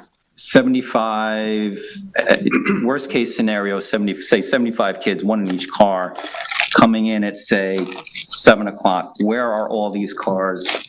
How are they queuing? Are they The answer is- queuing all the way down 3 Mile Harbor? The answer is yes. Mr. Bennett did a queuing study, and then Osman Okay. Barry from Nelson did a traffic study, and he reviewed the queuing analysis and concurred that we had enough room to make sure that cars didn't back up on the street. Gotcha. Okay, I apologize. This is my first meeting, so I missed all everything before that. So, okay. You won the coin toss, though. Now, look, we've received, and I know we will continue to receive comments from the neighborhood. And so the comments that Lou brings up can't be ignored and can't be just, shooed away. And this board, as it goes through the process, is going to consider the concerns of the community. Otherwise, we wouldn't be doing our job. And there will be a hearing. And there will be a public hearing. So let's move into the consensus questions, and then that'll give the applicant some idea of, the applicant has a pretty good idea where we're going. But I hope that in the last couple of weeks, the issues that the applicant's been dealing with have been narrowed, and that you're not dealing with a blunderbuss of, all kinds of different things. You have, a relatively smaller agenda than you had before. Should the applicant provide a dedicated truck loading space in compliance with the town code, or does the planning board accept that operations and training will manage this issue? And I think TBA on that one. Yeah, I think that You guys will work with the planning department and see what you can come up with. Where I think that what you can gather from the conversation is we're open to different ideas. We're not married to any one thing. And I think we all understand your view about the kinds of trucks you're going to have, when they're going to be there, and somewhere in the world there's a balance on that I'm sure we can achieve. Should the applicant confirm the account, I think there are two verbs there. The number of employees and students to ensure parking needs are correctly assessed. And I think that's been done. Yeah, I think that was today's, yeah. Good, that's a big one, so thank you. Should the applicant be required to provide an additional ADA parking space located outside of the loading area, and like the truck issue? Yeah. TBA. Yeah. Okay, if anybody disagrees with me, please just, say Sam. Okay, does the planning board believe that any comments from the ARB require amendment to the architectural design of the project? I don't think Guys? No? Okay. Does the planning board believe that an archaeological investigation is necessary at this site? And again, TBA. Yeah, I think so. based on, Okay, a little Tina's bit more research. coming down the road. Should the applicant address the sanitary calculations to be sure they are consistent with the numbers provided to the planning department in the January 17th, 2024 letter? I think Pretty well that was being pretty done, yeah. right? Tina? That was a holdover from when there was inconsistency about the numbers. but now numbers, that the yes, I numbers think that's have been That's one of the answered. things that's been cleaned up Yep. in the last couple of weeks, so good. Should the applicant clarify that if they are seeking Suffolk County Department of Public Works variance with when their site plan shows compliance with allowable flow? They addressed that, Also yeah. addressed? Yes. Should applicant address site plan comments as issued by the consulting engineer? That's For the happened. stormwater. We got that covered. Should the applicant provide more detailed information on their stormwater approach to address the comments from both the town consulting engineers? And we got that. Happening. I would call this a valuable and useful endeavor for you guys tonight. So thank you. Thank you very much. And again, we appreciate your forbearance while we had other items on the agenda. Okay, so we have, I'm gonna check that right off. yeah, and Jen, congratulations. Thank you. Jen, they're not gonna let you run to the ARB as much as you may want. You've done too good of a job. We have a nuclear plant that's proposed. Yeah. You know what? I'll pile it up. That's gonna be yours. Pile it on. My first one was Springs General Store. Yeah, that's yeah, that's right. He's got Wayne Scott commercial. What's Bruce? I had Wayne Scott commercial. That wasn't your first one. The nuclear plant, okay, good. First meeting I had. Really? Wow. Yeah. But maybe it wasn't mine. That was No, really. that was a reassignment. Oh, yeah. Okay, all right, well, we're gonna kind of hybrid, our way into the regular meeting. We'll do Buckskill. So, like I was saying before, we were supposed to have had a wrap-up memo last week. For some reason, we didn't, I guess. Was there supposed to be? So the public hearing, the public hearing was January 10th. Was that our last meeting? That was our And last because there was no public comments or other open substantive issues to discuss, we were going to do the wrap up and the resolution. Oh, so it was at the same planned meeting. this way. But it just, sorry, I am apologizing. The wrap up memo did not make it onto the board's packages and the agenda. My fault. We wanted you to We be wanted there. you to have something. Okay, so then, Could I extend an invitation to the board? I know that you have a process of public meetings, but we spoke before when I was here. okay, remind us. Mr. Scott, and I spoke, you allowed me to speak to the board after the June. Podium, please, podium. Yeah, we need you to come up to Oh, the yeah. podium, please. I asked for an indulgence. At the June meeting, which several folks who live in the neighborhood attended, many folks had to work today, they're watching online. Right, You gave me a. right, you were like the representative, Just if you to will. speak for a moment, which I just like to not rehash anything because this is not that forum. I understand your process. I would like to extend a formal invitation to the board members. Mr. Cortese has already come over to visit us. Jeremy, Tina, others have been. And what I'd like to just do on the record is coordinate perhaps through Jeremy's office, because he has all of our contact information, the opportunity for you to come over and sit in our living rooms. This is presentations, drawings. I'm an engineer by training, beautiful, esoteric, technical, got it. You kind of agree on that. We want you to come and sit with us and understand proportionality scale, how this impacts our living spaces, how it impacts our culture. And so I'd like to extend officially that invitation, coordinated with you, whether it's, and you're the lead person now, congratulations on being appointed. Happy New Year. And whomever can come, if you want to come as a group or it works out as schedules individually, I extend that invitation. And I think it's essential that you all get to know us and see what we're saying from not this context, from the context of in place and how we live every day. And the folks in some cases who've lived there for 80 years, to your point about the issue. Let me just. Thank you. Okay, you're welcome. This is kind of nunc pro tunc. That was not a public comment in a public hearing. No. It was a comment from a member of the community who in the past has been given the opportunity to speak on issues of relevance to the board of which the board might not otherwise be aware. I'm going to consider that comment to be like that. As far as the invitation to the board members is concerned, I would recommend that it be put in writing. And then board members can address it and, or I not. submitted that in writing, Mr. All Chair. right, well, that's fine, very good. Thank you very much. Realize that. Have a good So, evening. thank you very much. Thank you. What is nunc pro tunc? Nunc pro tunc means then for now for then, actually. In other words, we're going to do something now, but it applies to what happened before. Do I have that right? Linda, did I get that To his right? previous comment. Counsel? Lawyers just have to use Latin when We love that. English just will work in. Never say it in English if you can say it in Latin. Yeah, it's kind of right. And never use one word when you can use three. No, N-U-N-C, new word P-R-O, T-U-N-C. Sammy must explain the rule against perpetuity. No, you see, I passed the bar exam and I'm never going to look at it again. Exactly, that's I have it. to work too hard to memorize that one. Nunc pro tunc, it means now for then. Meaning An action therewith. taken by a court that applies retroactively. Yeah, that's the word, Now retroactive. retroactive. I knew there was an English word for it. To correct an earlier ruling. Proactive, got it. Yeah, retroactive, sorry. got it People now. who speak English would use the word retroactive. So you allowed him to speak. I allowed him to speak. You had retroactively made that. Yeah, well, because he had spoken, because the truth of the matter is, before he spoke, I should have done that little bit that you've heard 100 times from me before, because, look, we have to be very careful about letting the people who aren't the applicant speak when it's not a public hearing. Because there's all kinds of rules in secret about when the public can speak and when it's a public hearing. When I first started this, I had this idea that we'll have people come up in the middle and we will let them go along with the application. And then I had my ears slapped back on that because you can't do it. The secret doesn't allow that. The secret says that we go through our process and then there's a public hearing.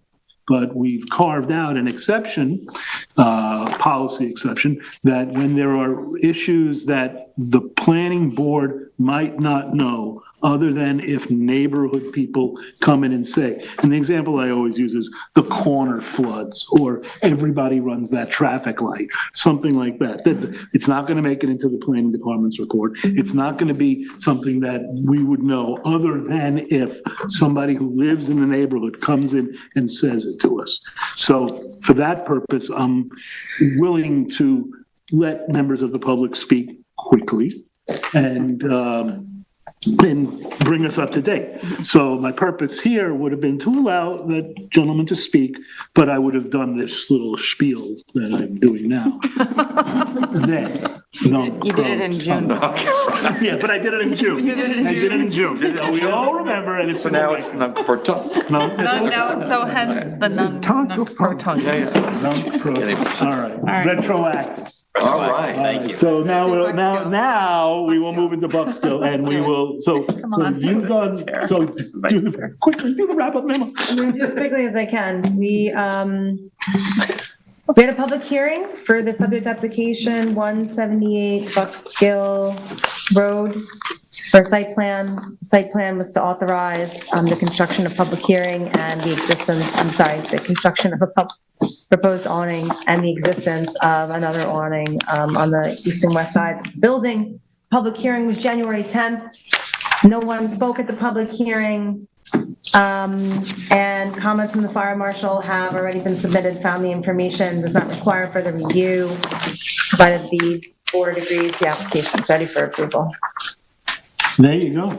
I believe it's ready for approval. I move to approve this application.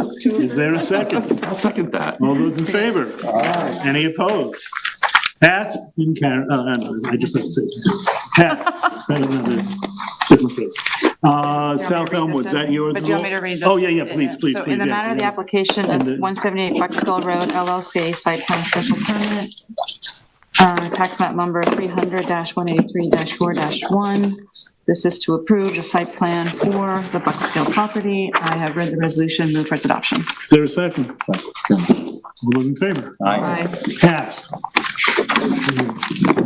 7-0. Lou, why don't you do the, what is that, 65 South Elmwood? In the matter of the application of 65 South Elmwood Fence, site plan, special permit, Suffolk County Tax Map number 300-49-4-4. I have read the site plan special permit approval and move for its adoption. Is there a second? Second. All those in favor? Aye. Aye. Passed, 7-0. I'll do the boards of review. Hi, thank you for being here. Have a good night. You do. Okay. All right, now, the first one is the request of AS Builders NY Inc., Michael Salerno, for a building permit at 8 Fremont Road, Suffolk County Tax Map 300-19-6-4.4. The amount of the undertaking is $15,200. The work to be done is asphalt top course pavement along North Ferndale Place, 24 feet in width, starting at the intersection of Glenmore Avenue, continuing for a distance of 305 linear feet, and topsoil and seed and shoulder areas along North Ferndale Place. I have reviewed the board of review and I move for its adoption. Is there a second? Second. All those in favor? Aye. Any opposed? Passed 7-0. Next is the request of David Cohen for a permit at 9 Royal Street in Amagansett, Suffolk County Tax Map 300-167-3-17.2. The amount of the undertaking is $20,000. The work is clearing and pruning existing vegetation on Royal Street for 1,080 feet, on Edwards Avenue for 760 linear feet, and on Thomas Avenue for 2,160 feet up to Abraham's Path. And the undertaking in that is $20,000. I have reviewed the Board of Review, and I move for its adoption. Is there a second? Second. All those in favor? Aye. Any opposed? Passed 7-0. Finally, the request of Brooklyn Timber Isaac Toussey for building permit at 42 Lincoln Street in Springs, Suffolk County Tax Map 300-95-3-21.1. The work to be performed in that is install 2 leaching catch basins, 8 feet in diameter by 8 feet deep, on the easterly side of Lincoln Street, 250 feet south of the intersection of Harbor Boulevard. The leaching catch basin shall be constructed with a 15-inch diameter. Further details in the Board of Review. Prepare, stabilize, and fine grade the sub-base for a 50-foot diameter cul-de-sac on Lincoln Street for a distance of 50 feet as directed by the town engineer, and pave with a minimum of 1.5 inches of New York State Type 6 asphalt along Lincoln Street, starting at Harbor Boulevard for a distance of 280 feet. And the undertaking on that is $22,500. It's a lot of work. I reviewed the Board of Review, and I move for its adoption. Second. Thank you. All those in favor? Aye. Any opposed? Okay, our next meeting is February 7th, and we won't be here. Okay, well, in that case. Give her the nuclear power. Okay, you're getting the nuclear plant. So. Well, when you kept saying that you're gonna do it, I'm glad the senior thing is done, because I'm like, pushing it. No, that we got it. It was presented to us, and the decision needed to be made, and it was. So I want to thank everybody for your sticking around and getting it all done. And is there a motion to adjourn? I'll make that motion. Very good. Yeah, that's a hell of a way to start. All those in favor? Aye. Hi. We are adjourned.